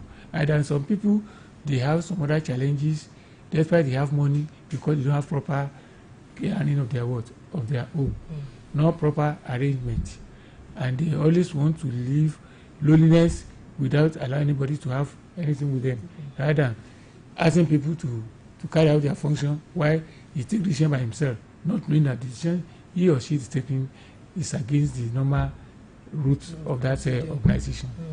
ẹ ṣe àdúpẹ́ mo wá tún ẹ béèrè pé ṣé ìpòrúurú ọkàn yìí tí èèyàn bá ní àwọn tó máa ń da àgọ́ ara láàmú. mo sọ fún yín pé irú. ṣebí kéèyàn kan kí ìbànújẹ́ kan wà nínú ọkàn yìí. ẹ̀rọ o kọ́ bàjẹ́. tó ní nǹkan kan ṣe pẹ̀lú kíndìnrín ni o. ẹ rí i pé mo sọ fún yín pé ìpòrúurú ọkàn ó léwu. I said that depression is a dangerous ailment because the ìpòrúurú ọkàn yẹn ó lè fa kí ìfúnpọ̀ ga. That is, you can have high blood pressure when you have something in your mind. Depressed. When you have something, you're raising something in your mind. You cannot expect somebody that can allow you to give you useful advice. Then, which means gradually you're not able to sleep. And when you don't sleep, 2 or 3 or 4 5 days, you started having, hearing some strange voices, having paranoid idea. So from there, you started talking rational behavior internally. Ẹni pé nǹkan sọ ni pé tí èèyàn bá wà tí ó bá ní ìpòrúurú ọkàn ó lè fà kí ìfúnpá rẹ̀ kó ga. Tí ìfúnpá yìí sì ga báyìí yóò kó bá ọkàn báyìí tí ní ọkàn báyìí yóò kó bá kídìní àwọn ẹ̀yà ara yòókù ló di pé iná ọmọ tóbi kídìní gbogbo ọmọ ṣẹlẹ̀ tó di pé ikú ń bọ̀ láàlà nìyẹn. Nípa báyìí èèyàn gbọ́dọ̀ sá fún torí pé ìpòrúurú ọkàn yẹn kò sí èèyàn ó lè mú kó òjijì wá. Tí ó ń tàn ẹlẹ́rìí mú ìwá ní ó débi iṣẹ́ ọkàn lọlẹ̀ náà lọ́kàn kìí ṣe pọ́kàn lọlẹ̀ nǹkan kan níbẹ̀ nínú bẹ̀ tẹ́lẹ̀ tó ti ń kóra táwọn èèyàn ọmọ wá ṣẹlẹ̀ ṣé ó ní wọn ní ní àbí gùn ní ẹni tí ò sì lówó ní gan àwọn tí ò lówó gan àwọn gan ni wọ́n ń sábà fẹ́ máa ń ronú ju bó ṣe yẹ lọ ṣùgbọ́n tí wọ́n ti ẹni tó bá wọn sọ̀rọ̀ wọn pé ọ̀pọ̀lọpọ̀ bá wọn ti yí irú ìtẹ́ ń ṣe nísìn ọ̀pọ̀lọpọ̀ bá gbọ́ wọ́n mọ̀ pé gbogbo nǹkan ní ìwọ̀ntúnwọ̀nsì wọ́n gbọ́dọ̀ ro nǹkan ní ìwọ̀ntúnwọ̀nsì ìtagbára wọn bá gbé tí wọ́n lè ṣe òun ni wọ́n láti ṣe ìtagbára wọn bá gbé wọ́n mọ̀ agbára wọn wọ́n mọ̀ tí wọ́n lè ṣe wọn ò ní ṣe tí agbára wọn kọjá tí wọ́n lè ṣe lọ nípa báyìí èèyàn ní ìpòrò ọkàn tí wọ́n bá sì nípa àwọn kankan ọlọ́ sọ fún ìgbà lágbájá bó láti ṣe léyò ìdí ẹ̀tọ́ pé ìdílé gbọ́dọ̀ dára torí ìdílé ni máa ń mú ayọ̀ tí kì í jẹ́ kí wọ́n ní ìpòrò ọkàn torí pé ayọ̀ máa wà ní ìdílé tí bàbá àti ìyá bá ti fọwọ́sowọ́pọ̀ tọrọ wọn gbọ́rọ̀ yé ọmọ náà gbọ́rọ̀ wọn yé nípa báyìí kò ní sí wàhálà. ẹ ṣe ìpòrúurú ọkàn tá à ń sọ yìí can it affect children of maybe 5 or 6 years old? What age? What I'm telling you now is that depression affects every ages. Every category of ages. Because like a sibling library now, you have your children, you yourself, you know you have affinity for a particular one than the other, And the other one will be observing, you cannot see anything. And because of that, you see that the person will just shaking something like this, and later withdrawn. Ọmọdé náà ó lè ní ìpòrúru ọkàn. Nígbà tí ó bá jẹ́ pé ìpòrúru ẹsẹ̀ pé nípa pé èèyàn bá ń fi ìfẹ́ hàn sí kan jù kan lọ, a fẹ́ wù pé wọn ò bàbá mi ò tiẹ̀ nífẹ̀ẹ́ àwọn àgbẹ̀ ẹ̀gbọ́n mi wọ́n tiẹ̀ fẹ́ àbí ọ̀gá mi bẹ́nu iṣẹ́ àwọn kan náà fẹ́ràn àwọn náà ń fún níṣẹ́ tó sì àwọn náà ń tọ́ yẹn sí tàbí pé ẹ̀yà promotion dé wọn ò fún promotion wọn fún àkàn promotion. ọmọdéwé primary mò ń sọ yìí o ọmọdé primary àbí. primary ẹ máa gbọ́ ọmọ tẹ́ ẹ bí gan ọmọ tẹ́ ẹ bí gan tẹ́ ẹ fún lọ́mú kò lè sọ̀rọ̀ ní. òun náà lè dípò. ó lè máa gbọ́ ó lè máa watch ìdí ẹ̀tẹ́ ìpẹ́ lómi ọmọ mi tó bá tó èjì kan gbogbo àwọn nǹkan tẹ́ ṣe nígbà tó wà lọ́mọ èké yóò máa sọ tí ẹlòmíà wò pé gbọ́n máa ṣe lè sọmọ ìlú ìgbọ̀n sọmọ ìgbọ̀n sọmọ ìgbọ̀n ẹ mọ̀ wípé òun kò sọ́kàn gbà náà kò lè sọ̀rọ̀ kò lè ṣe ohun tó lè lásìkò ìgbà àsìkò tó láti fẹnu sọ̀rọ̀ ni ó wàá fi hàn nú wa rẹ̀ tẹ́ fún mi pé ọmọ yìí kí ló dé tó ń ṣe báyìí a ní ibi ẹ̀fẹ́ náà òun a ní ibi bẹ̀rẹ̀ ṣe báyìí gbà báyìí bẹ̀rẹ̀ ṣe máa ṣe báyìí máa ṣe sí nílé so torí pé. Can it affect their health? ìdí ẹ̀tẹ́ sí pé yọ̀ọ́ dà wọ́n láàmú nítorí pé nígbà tó kọ́ ọmọ ọba ti sùn yọ̀ọ́ mọ̀ ṣe kàtàkàtà nígbà tí ọba sùn ẹ̀ pọ̀ mọ́ sùn ni oúnjẹ bá gbé fún ó lè má jẹ oúnjẹ kẹgbẹ́ wọn á ní òkè yẹ mọ́ tí gbọ́mà ó lè kọ́ lọ dànù kàǹkó dàfà díẹ̀ ẹ lè fún lówó ẹ lè pẹ́ lọ sùkúù ó lè affect ẹ̀kọ́ rẹ̀ gan torí kó bá dé sùkúù kò ní fẹ́ darapọ̀ mọ́ sùkúù ẹ bá sì wálé ó dé náà ni wọ́n jáde ṣùgbọ́n nítorí pé ìbànújẹ́ ló ń jẹ́ fún tó bá di kó ń dénú ilé tó pé ọ̀rọ̀ tá à ń sọ jáde sọmọ ìwà tá à ń hù sọmọ ó ń jẹ́ kí ìbànújẹ́ ó dé bọ́mọ kọ́mọ mi ò fẹ́ lọ para rẹ̀ ọ̀rọ̀dún ṣé sáwọn ẹgbẹ́ rẹ̀ ìwé sí kíníkà ìwọ náà lọ wá tẹ̀sí kíníkà ọmọ. ṣé òbí nìkan náà ló lè fà á. ṣé àwọn ìgbà tí òbí ìgbà tí ọkọ àtìyàwó tí wọn ò bá ti fọ̀sọ̀ kan láti tírẹ́nì láti mójútó ọmọ láti ilẹ̀ ìwà tí táwọn náà bá ń wù síra wọn ìnáwó yẹn wọ́n máa wò pé ṣé bí ayé ṣe rí rè àwọn náà bá rò pé ọyà nǹkan tó dáa nù. Àwọn kò lè ṣẹlẹ̀ sí wọn tó bá lọ sí skul iṣẹ́ inú ilé nìkan ni wọ́n ti lè rí. yóò ṣe àmì pé nǹkan tí èèyàn bá ń ṣe tó bá wà nínú ilé yóò máa dé ta so ni mo sọ pé yóò kó bá ẹ̀kọ́ wọn lè wà ní kíláàsì kó ń jókòó èmi sì lè wà tá à ń pè ní kíláàsì. ṣé ẹlòmíì ò lè bá nú ọmọ jẹ́ ní ló bá lọ léèwé. tí ọmọ bá jẹ́ ṣé ẹ rí ìwọ̀ntúnwọ̀nsì lè gbọ́dọ̀ ṣe nǹkan gbọ́dọ̀ tó yẹ rí i pé ọ̀pọ̀lọpọ̀ àwọn ọmọ tí wọ́n ń bàjẹ́ ní ń lọ mu oògùn olóró àwọn ń lọ wà tí yóò tọ́ tí wọ́n ń jìyàn gbé tí wọ́n ń soríṣiríṣi torí pé wọ́n ti fi nǹkan bà wọ́n jẹ́ ìdí ẹ̀dọ́ pé àwọn náà gan ìlòkulò ní àwọn òbí wọn ni wọ́n ń tọ́ wọn. n tẹ́ ẹ̀ sọ ní ìsìn pé ó ṣeé ṣe kó jẹ́ pé ìpòrúurú ọkàn yẹn ló mú kọ́mọ míì kó máa mu oògùn olóró kó jà sí pé kó máa ṣe àwọn kan. mọ̀ pé ńgbà tí ó bá ti rí pé bílẹ̀ abẹ́yàn ṣe ń ṣe sóun lélẹ́yìí bá méjì ló pín sí ìran kan wà tẹ́ pé òbí náà gan ògàn olórí mímu pẹ̀lú àbàjẹ́ nígbà wọn bá sì ń wò ó náà mọ̀ rò pé nǹkan tó dáa nù ṣùgbọ́n òbí sì tún wà tẹ́ pé òbí èmú ìran rẹ̀ ò ṣe ṣùgbọ́n nípa ìwà àtìṣe tí àwọn òbí bá ń hù sí bí nǹkan yẹ pé ẹgbẹ́ ẹ̀ nídìí sílẹ̀ máa wọ́n ní wọ́n mú nǹkan wá ní wọ́n ra nǹkan tí ò fún ní èèyàn fọmọ ní 50 naira kọ́ lọ fi jẹun ṣé 50 naira lè ra nǹkan ní sùkúù tí wọ́n rí ẹgbẹ́ rẹ̀ tó ìwọ́n fún ní múrí wọ́n mú ní 200 naira láti fi jẹun ṣé wọ́n jà tí ó sì lè jalè ó jẹ́ ọmọ tí wọ́n tọ́ pé ní ẹ̀kọ́ pé òun ò lè jalè òun ò lè ṣe kankan ìdá irú òní bẹ́ẹ̀ kí lè fẹ́ kó ṣe ìrò náà ni yóò náà yóò máa rò pé irú ayé wo ló ń wáyé tọ́ba ara ẹnìkan tó àyè dé fún ilẹ̀ fi pé àwọn ọmọ kékeré obìnrin mi ni a máa fi tàn wọ́n táwọn yẹn fi kó sọ́wọ́ ni ó wá gba 500 yìí tẹ́nìkan máa wọlé bí ẹ̀jẹ̀ mọ̀ bá ti mọ́ lára ni ó ti pé kínní òsì ní mọ̀ pé ìyá ò ní mọ̀ pé òlọ́fà nígbà ọba délẹ̀ ni ó ti pé kò lè sùn kò ní lè ṣe wọ́n bẹ̀rẹ̀ sí kàtàkàtà. gbogbo inú wọn máa ní.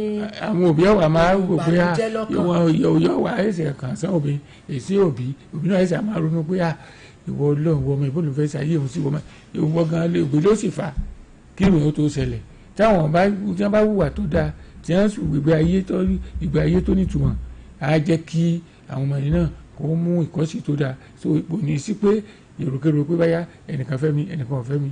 ṣé ẹ mọ̀ pé gbà mí máa ń wà ọmọ mi wà wọn òbí ń tọ́jú ẹ̀ dáadáa òbí ń ṣe tó yẹ kó tọ́ ṣe sí obìnrin sọ̀rọ̀ sí dáadáa síbẹ̀síbẹ̀ ó mú ọ ibẹ̀ yẹn kọ́lá kan tí ẹ̀ ń lọ ibi tá à ń lọ ni wípé kí ni àwọn nǹkan tí ìpòrúru ọkàn yìí tó lè fà sí àgọ́ ara wa. ìkíní náà ìpòrúru ọkàn ó lè fà kó òjijì ìkejì ó ní wípé àìsàn ọkàn ó lè ṣẹlẹ̀. kí ni nǹkan míì tó lè ṣẹlẹ̀. nítorí tó ṣẹlẹ̀ ni pé ó lè mú kí kẹlòmíì kó para rẹ̀ tàbí kó pààyàn tàbí kó bọ́ sí kó lọ ṣe nǹkan tí ò tọ́ láti wípé bí kó lọ ṣe nǹkan tó jẹ́ bí nǹkan àbàjẹ́ bí criminal ìpínní kó lọ ṣe ó lè jẹ́ ìgáǹgì. ṣé lóòótọ́ ni pé àwọn kan sọ wípé téèyàn bá ní ìpòrúru ọkàn èèyàn ò ní lè máa jẹun dáadáa. ṣe mọ̀ pé àwọn nígbà ọba ní ìpòrúru ọmọ sọ tẹ́lẹ̀ pé ara àwọn àmì tẹ́ mọ̀ ni pé yọ mọ̀ ní èrò tí wọ́n pè perception nǹkan tí wọ́n mọ̀ gbọ́ ó yàtọ̀ so èyí tó bá sì gbọ́ ló máa ní èrò sí nǹkan tó gbọ́ yẹn tí wọ́n pè hallucination auditory hallucination ní tó gbọ́ ni ìní ń sọ fún pé má jẹ́ o ó ti ní tí wọ́n pè ní paranoid idea ó ti ní èrò míì sí pé wọ́n fẹ́ pa wọn wọ́n fẹ́ wọ́n ṣe so nípa báyìí wọ́n ti pọ́ìsì kìíní ẹ̀ mọ́ jẹ́ o mọ́ jù bẹ́ẹ̀ so nípa báyìí kò ní í jẹ ẹ lè gbé fún. wọ́n ní ebi ò kí ń pa ẹlòmíì tí inú ẹ̀ bá bàjẹ́ kì í ṣe pé ṣe rí bí inú bá bàjẹ́ nígbà tó bá le tán tó bá di gbogbo tí inú bá bàjẹ́. I was told when you are depressed you don't feel hungry is it true. when you feel depressed you know it is the thoughts that you have toward what you perceive that wrong perception will be giving you the notions that this thing I don't need to take food. I don't have stomach because that thing will tell you that you don't have stomach. You have to eat. Food. You don't have since you don't have stomach. You don't need to take what food because so when you don't buy somewhere nekun kí ló ń fẹ́ jẹun sí tàbí tó bá and when you are not happy the system of the body will also not be what will depress. Okay. So automatically the muscles and the nerves that are supposed to act and they communicate with the brain to tell you you want to do this and that and tell you the type of food you are brought because the brain is going to give you that interpretation. So oúnjẹ tó bá máa jẹ nǹkan tó bá ṣe ni ó máa mú kí ènìyàn wá tí ó sọ fún ìsàn àti ọkọ tó wà tí ó ń ṣiṣẹ́ pẹ̀lú ọpọlọ lọpọlọ sọ pé ìròyìn báyìí wọ́n gbé fún ọyá jẹ tàbí kọ́ ọ má jẹ. ẹ ṣe now ìbéèrè kan wà can depression cause madness. Let me tell you depression is a disease of it is a mental illness it's a disease of it's a disease and it's a mental problem it's a major mental problem as I've said but the only thing is that it doesn't affect the organs of the brain it doesn't really affect the organs of the brain. That's what I want to know. So it's only affecting the behavior, personality and the mood and the feeling. That's why we call it you can call it affective disorder under the group of affective disorder. So it affects the feelings, the mood. That's when you could say functional psychosis. Which could also affect your. So so once it can affect even every body system can affect it, including your blood pressure. And when the high blood pressure is setting, then other system of the body will be affected. Affected too. Thank you. Ẹ ṣé gan. Tí a bá wá rí ẹni tó ní kí ni ká tó sọ̀rọ̀ nípa ẹni tó ní kí a má bàa máa wà depressed ká má máa ní ìpòrúru ọkàn kí lẹ rò pé èèyàn lè máa ṣe. Ṣe rí èkínní èèyàn pín sí ọ̀nà mẹ́ta èkínní ìdílé àti oníkálukú pẹ̀lú ìjọba oníkálukú àti ìdílé ẹ jẹ́ ká ṣe nǹkan tí agbára bá gbé ká má ṣe ju agbára wa lọ bàbá sì rí pé nǹkan kan bá ṣẹlẹ̀ ẹ jẹ́ á béèrè fún ìtọ́ni lọ́wọ́ ẹni tí ẹni ìwé tó lè là wá lọ́yẹ̀ lórí nǹkan yẹn ká tó gbé gbèsè tí kò yẹ kí ká gbé ní ti ìjọba kí ìjọba kó try láti wípé nípa ìrànwọ́ nípa ẹ̀kọ́ nípa ètò ọpọlọ tó péye fún àwọn èèyàn ní tí wọ́n lè máa gbọ́ lóòrèkóòrè tó jẹ́ pé àwọn èèyàn bá ti ń gbọ́ èèyàn jẹ́ kí wọ́n lè máa mọ̀ láti máa kíyèsí bí ìṣẹ̀lẹ̀ kan bá fẹ́ ṣẹlẹ̀ tàbí wọ́n bá ní ìrírí kan tí wọ́n lè mọ̀ ó ṣe kí ni tí wọ́n lè ṣe àtúnṣe àmàgbójú rẹ̀. That is, there should be I want to divide into two, that is the individual and the family. The family and the individual should know their limitation, their capability and their limitations.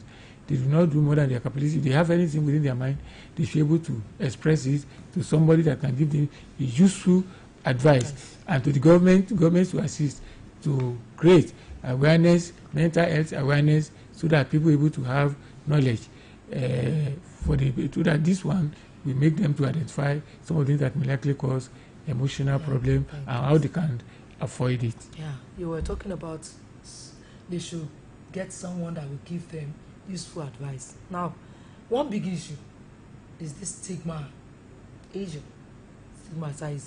Many people are afraid to seek help because of what others might say. So how do we break that silence?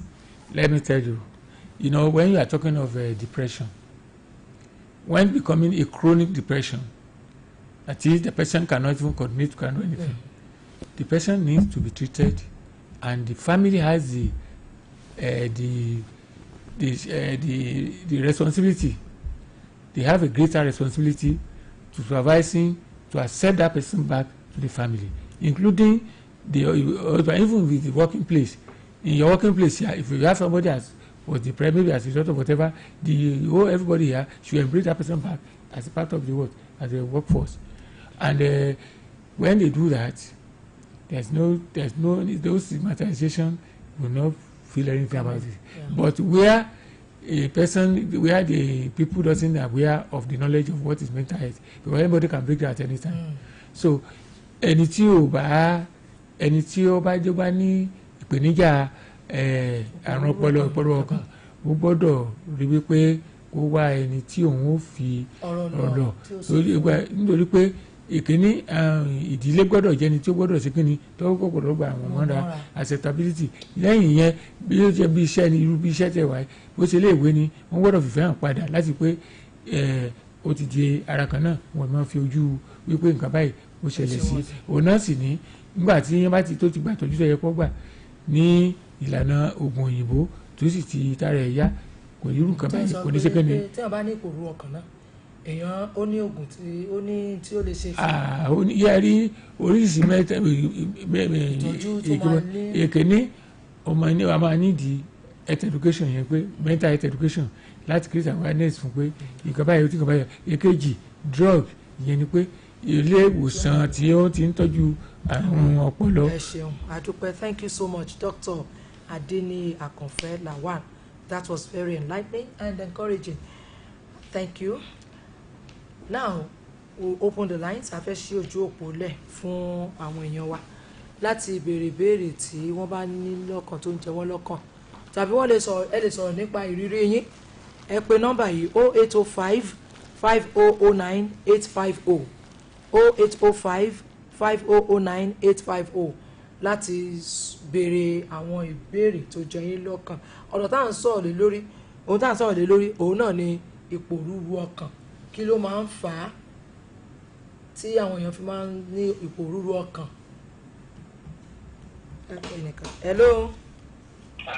Hello sir, ẹ káàsán sá o. Alafia Tayo lètò, kí lorúkọ yín, bolẹ̀ tí ń pè sá? Ẹ ṣé sá.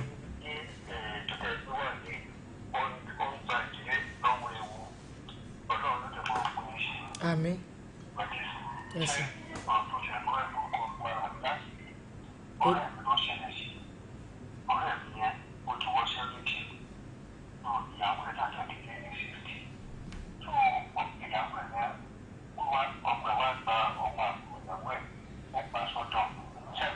À ń gbọ́ ẹ ṣe ní rèfì à ń gbọ́ yín ẹ máa sọ wọ́n yín lọ́bọ̀ ẹ summarize ẹ̀.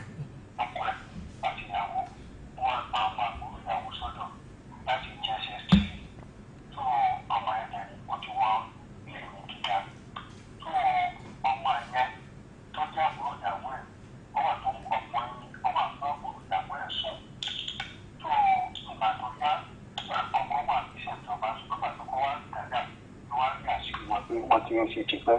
tó ìyàwó wa sọ wípé àwọn ti jọ ní ẹ̀kọ́ pa ọgbà àbúrò rẹ fún mẹ́tọ̀kọ́ máa bá sùn ọ̀pọ̀ṣọ́ ọlọ́run mú síbẹ̀síbẹ̀ wọ́n ti ṣe ṣùgbọ́n tàkọ́kọ́ bá sọ wọn lọ́wọ́ lọ́sẹ̀ tó lọ́ba jẹ́ kí wọ́n ló ṣẹlẹ̀ sẹ́ni ẹ báyìí sà. ẹni yẹn wọ́n sọ wá bá mi ọ̀rẹ́ mi lọ́wọ́ bá mi wípé wọ́n ti gbé ẹ̀kọ́ ọkàn fún òun pé òun ká pàpà wọn kẹ̀ ìjọ rẹ̀ wọn mọ́ wípé òun dá lọ́tọ̀ báyìí fún ara wọn wípé ẹ̀rọ wọn ti ń bá wọn wípé òun ká sọ wọn lọ́wọ́ lẹ́sẹ̀ pé onígbà tí a ti gbé bọ́ sí òun onígbà tó sún òun gan. kí ni ìbéèrè yín sà. ìbéèrè mi ni pé kí ni tí ọkùnrin yẹn lè ṣe tó nígbà tó wá fún mi máa wọn ní kó sì lè sòrò nǹkan bí lásìkò wá fún mi máa tàbí lọ́wọ́ bá mi. ọlọ́wọ́ kí ni tí irú àwọn ọmọdé gbá wọn. tí nǹkan tó máa ṣe tí wọ́n fi jẹ́ wípé kò ní fi pa wọ́n lára tí ò fi pa ìlera wọn lára.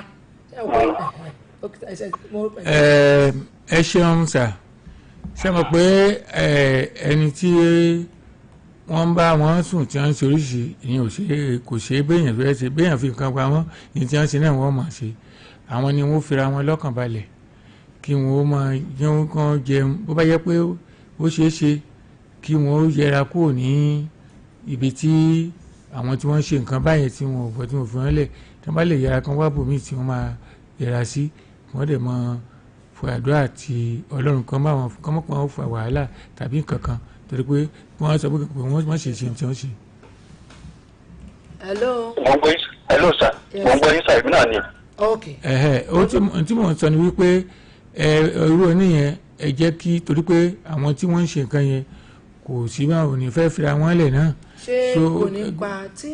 ẹ̀yin àwọn ni kí wọ́n fira wọn lọ́kàn balẹ̀ kí wọ́n jẹun tó dára kí wọ́n sì bó bá jẹ́ wípé wọ́n rí ibìkan tí wọ́n lè yẹra sí fúngbà díẹ̀ kí wọ́n yẹra fúngbà díẹ̀ kí wọ́n fi wo nǹkan yẹn sílẹ̀ wọ́n sì rí pé nǹkan á bọ̀ sípò kò sẹ́ni tí ò lè wọn. a tún ti ní ìpinnu. hello. ẹsẹ̀ mọ́ ń gbọ́ yín.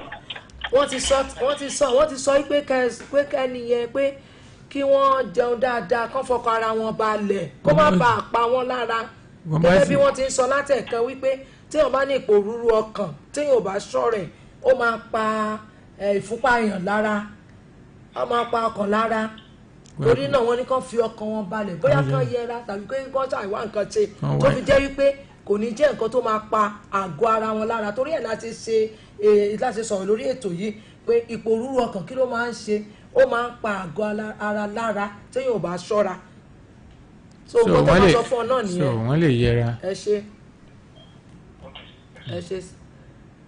08055009850 à ń sọ̀rọ̀ lórí ipò rúru ọkàn kí ni àwọn ìbéèrè yín tẹ́ ní fún dókítà wa kan lè dá wa láyín lọ́yẹ̀ lórí àwọn nǹkan tí ẹ ní láti mọ̀ àwọn nǹkan tó yẹ kí ẹ yẹra fún tó bá sì jẹ́ pé ẹ ní ìrírí kan lórí rẹ̀ ẹ lè sọ iléeṣẹ́ rédíò Olúyọ̀lé 98.5 FM òun náà ni aṣèwà tí a ti ń kàn sí lórí ètò Àlàáfíà Táyọ̀.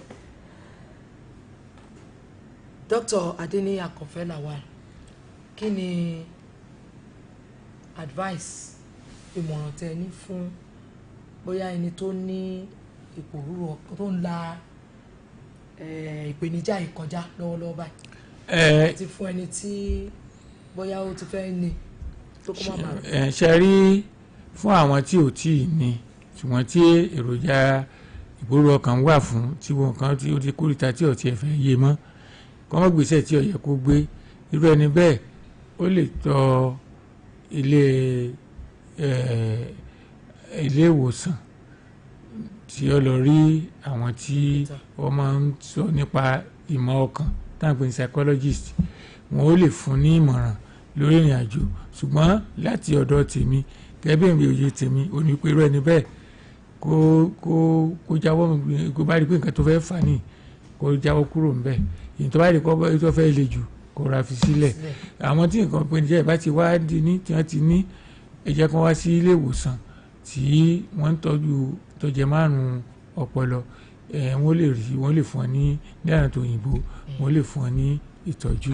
ẹ ṣé sà ẹ ṣé Dr. Adeniyi Akanfe Lawal, thank you so much, that was very enlightening and encouraging, thank you and thanks to our caller ẹ ṣé gan tí ẹ pè láti sọ tí ó wà ní ọkàn yín. As we come to the end of this week's edition of Alafia Tayo, let's brighten our smiles with some health tips on taking care of our teeth. Good dental care is not just about appearance, it affects your overall health too. So here are some simple but powerful tips from Abosede Olawale. Lórí abala yìí lónìí lórí ètò Àlàáfíà Táyọ̀, a máa sọ̀rọ̀ nípa ọ̀nà tí à ń gbà ṣe ìtọ́jú eyín wa, ìdí tó fi yẹ kí a máa ṣe ìtọ́jú eyín wa àti àwọn nǹkan tí a lè ṣe láti lè dènà ẹnu rírùn. Àwọn ọ̀nà tí à ń gbà ṣe ìtọ́jú eyín wa, kí a rí dájú pé à ń fọ eyín wa pẹ̀lú búrọ̀ṣì àti ọṣẹ ìfọyín tí ó dá ní ẹ̀ẹ̀mejì lójúmọ́. Kí a máa fọ eyín wa ní àárọ̀ tí a bá ti jí àti alẹ́ tí a bá fẹ́ lọ sí orí ibùsùn wa láti lọ sùn. Kí a lo ohun èlò ìfọyín tí àwọn olóyìnbó máa ń pè ní mouthwash nígbàkúgbà tí a bá fọ eyín wa tán. Eléyìí náà tún máa ń bá wa dáàbò bo eyín wa kó sì lé gbogbo kòkòrò àìfojúrí tí ó bá wà ní inú eyín àbí ìsàlẹ̀ ìrìgì wa. Ohun èlò ìfọyín yìí náà tún máa ń bá wa dáàbò bo eyín kúrò lọ́wọ́ ìṣòro eyín ríro. Síwájú sí, kí a dájú pé à ń lọ sí ọ̀dọ̀ àwọn dókítà onímọ̀ nípa ìtọ́jú eyín àti ẹnu gbogbo lóòrèkóòrè fún àyẹ̀wò eyín wa àti bíbá wa fọ eyín. Lílọ sí ọ̀dọ̀ àwọn dókítà onímọ̀ nípa ìtọ́jú eyín yìí lóòrèkóòrè lè jẹ́ ká tètè ṣàkíyèsí irúfẹ́ ìṣòro eyín tí a bá ní tàbí kòkòrò kíkòkòrò tó bá sápamọ́ sí abẹ́ eyín wa. Lára ọ̀nà tí à ń gbà ṣe ìtọ́jú eyín náà ni ṣíṣe àdínkù sí jíjẹ àwọn oúnjẹ tàbí ohun mímu tí ó ní ọ̀pọ̀lọpọ̀ ṣúgà nínú tàbí tí ó wà acidic. Jíjẹ ohun tó ní ṣúgà nínú jù lè jẹ́ kí eyín máa jẹrà, kí eyín máa ro ẹni tàbí àwọn ìṣòro eyín ní oríṣiríṣi. Àwọn ìdí tó fi yẹ kí a máa ṣe ìtọ́jú eyín wa ní ọ̀nà tí ó tọ́ àti ọ̀nà tí ó yẹ. Tí a bá ń ṣe ìtọ́jú eyín wa dáadáa, ó máa ń dènà de eyín rírà àti èrìgì wúwú. Ó tún máa ń ṣe àdínkù bá àwọn kòkòrò eyín tí a mọ̀ sí akòkòrò, léyìí tí ó lè fa eyín yíyọ àti àwọn ìṣòro àìlera gbogbo. Tí eyín wa bá wà ní mímọ́ tí ó sì wà ní ìlera pípé, ó máa ń fún àwa gan ní ìgboyà láti lè ṣí eyín wa ní ibikíbi. Ìtọ́jú eyín ní ọ̀nà tí ó dára ṣe pàtàkì fún ìlera ara gbogbo. Ìwádìí fi yé wa pé eyín so papọ̀ mọ́ ìlera wa gbogbo ní, látorí ìlera ọkàn wa títí tí ó fi dé inú ikùn wa àti bẹ́ẹ̀ bẹ́ẹ̀ lọ. Àwọn nǹkan tí a lè ṣe láti lè dènà eyín rírùn tàbí ẹnu rírùn. Ṣíṣe ìtọ́jú eyín wa àti ẹnu gbogbo bíi fífọ eyín wa lóòrèkóòrè lè bá wa yọ gbogbo kòkòrò eyín kúrò àti àwọn àjẹkù oúnjẹ tí ó lè sápamọ́ sínú kọ̀rọ̀ eyín wa. Kí a rí dájú pé nígbà tí a bá ń fọ eyín wa, a fi búrọ̀ṣì fọ orí ahọ́n wa dáadáa àti èrìgì wa náà, kí a sì fi omi tí ó mọ́ ṣan ẹnu wa nù dáadáa lẹ́yìn tí a bá fọ eyín tán. Kí a rí pé à ń mu omi lóòrèkóòrè. Mímu omi lóòrèkóòrè lè jẹ́ kí ẹnu wa wà ní tútù, kí ó má gbẹ fúrú. Nípa bẹ́ẹ̀, ó máa ṣe àdínkù bá èémí tó ń jáde láti inú wa tí ó lè máa rùn. Kí a yẹra fún jíjẹ àwọn nǹkan tí òórùn rẹ̀ máa ń pẹ́ ní ẹnu bíi àlùbọ́sà tàbí áyù. Eléyìí náà tún lè fa ẹnu rírùn. Ní ìparí, kí a rí dájú pé à ń pààrọ̀ búrọ̀ṣì ìfọyín wa ní oṣù mẹ́ta tàbí kí ó má tó bẹ́ẹ̀ tí a bá rí pé búrọ̀ṣì náà ò dá, kí a tètè pààrọ̀ rẹ̀. Kí a máa jẹ oúnjẹ tí ó máa ran ìtọ́jú eyín wa lọ́wọ́. Àwọn oúnjẹ tí ó pé tí ó sì ní èso àti ẹ̀fọ́ nínú. Kí a wá rí dájú pé tí a bá ṣe àkíyèsí ìṣòro eyín kankan, yálà eyín ọmọdé ni àbí eyín àgbàlagbà, kí a tètè gba ilé ìwòsàn lọ láti lọ ṣe àyẹ̀wò lọ́dọ̀ àwọn dókítà onímọ̀ nípa ìtọ́jú eyín àti ẹnu gbogbo. Báyìí la máa dánu dúró lórí abala yìí lónìí, ṣùgbọ́n kí n tó lọ, mo fẹ́ ká mọ̀ pé ẹ̀rín tí ó wá láti ọkàn wa jẹ́ àfihàn pé ara wa wà ní pípé. A healthy smile is a reflection of a healthy body. Ẹ ṣeun tẹ́ ń gbọ́ wa ní gbogbo ìgbà. Thank you, Abosede Olawale. Àwọn ti sọ yẹn. When you brush your teeth at least twice daily using a fluoride toothpaste, floss once a day to remove food particles between your teeth. Avoid excessive intake of sugary food and soft drinks as they cause tooth decay. To take care of your teeth, you visit your dentist at least twice a year for checkups. Replace your toothbrush every 3 months or sooner if the bristles are worn. Drink plenty of water to wash away bacteria and keep your mouth moist. And please, don't use your teeth as tools to open bottles or crack nuts. Remember, a healthy smile is a confident smile, and it starts with daily care. And that's where we end today's edition of Alafia Tayo on Oluyole 98.5 FM. A very big thank you to our guest, Dr. Adeniyi Akonfe Samuel Lawal, mental health specialist. Thank you so much for calling on the program Alafia Tayo today. Thank you, Doctor, for coming, for sharing such valuable insights to our wonderful callers. We say thank you. Thank you. Yes, join us again next week for a fresh edition of the program Alafia Tayo. I am Josephine Oluwabumi. On behalf of Abosede Olawale, Kule Adebambo, and Mo Polale Aboaba, the audio officers, Rafat Onariweko, announcer on duty, Joy Busari, the engineer on duty. I say thank you. Stay healthy, stay happy. Bye for now.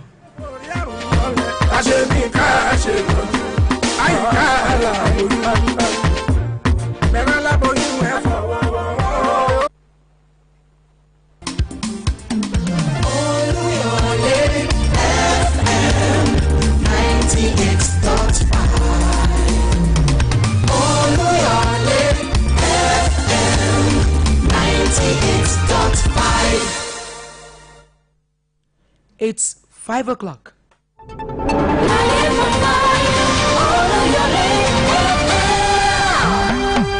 News.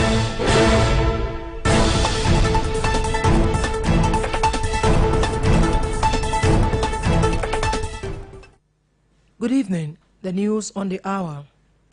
The Federal Ministry of Environment has issued a flood alert for 14 states, warning that 43 locations across the country may experience heavy rainfall that could lead to flooding between September 4 and September 8, 2025.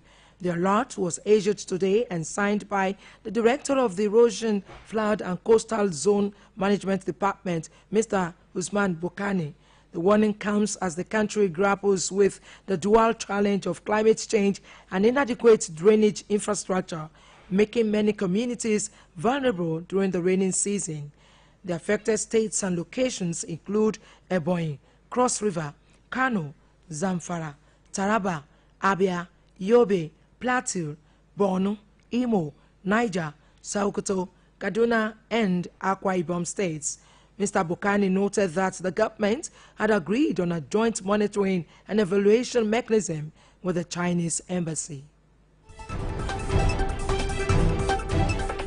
The Economic and Financial Crimes Commission, EFCC, has urged Nigerians to imbibe the culture of transparency and accountability to fully eradicate corruption in the country. EFCC Chairman Mr. Oluyole made the call at the 12th Annual Conference of the Association of Communication Scholars and Professionals of Nigeria, ACSPN, in Efron, Delta, represented by the Assistant Commander and Head of Public Affairs, Benin Zonal Directorate of the Commission, Mr. Williams Osagele. The Commission's chairman said that good governance could be attained if all citizens collectively play their roles. Mr. Oluyole appealed to the media to desist from glamorizing corruption and to help change the narrative by stepping up advocacy against corruption. The anti-graft chairman reiterated the Commission's commitment to eradicating corruption and economic and financial crimes in the country. And that ends the news on the hour.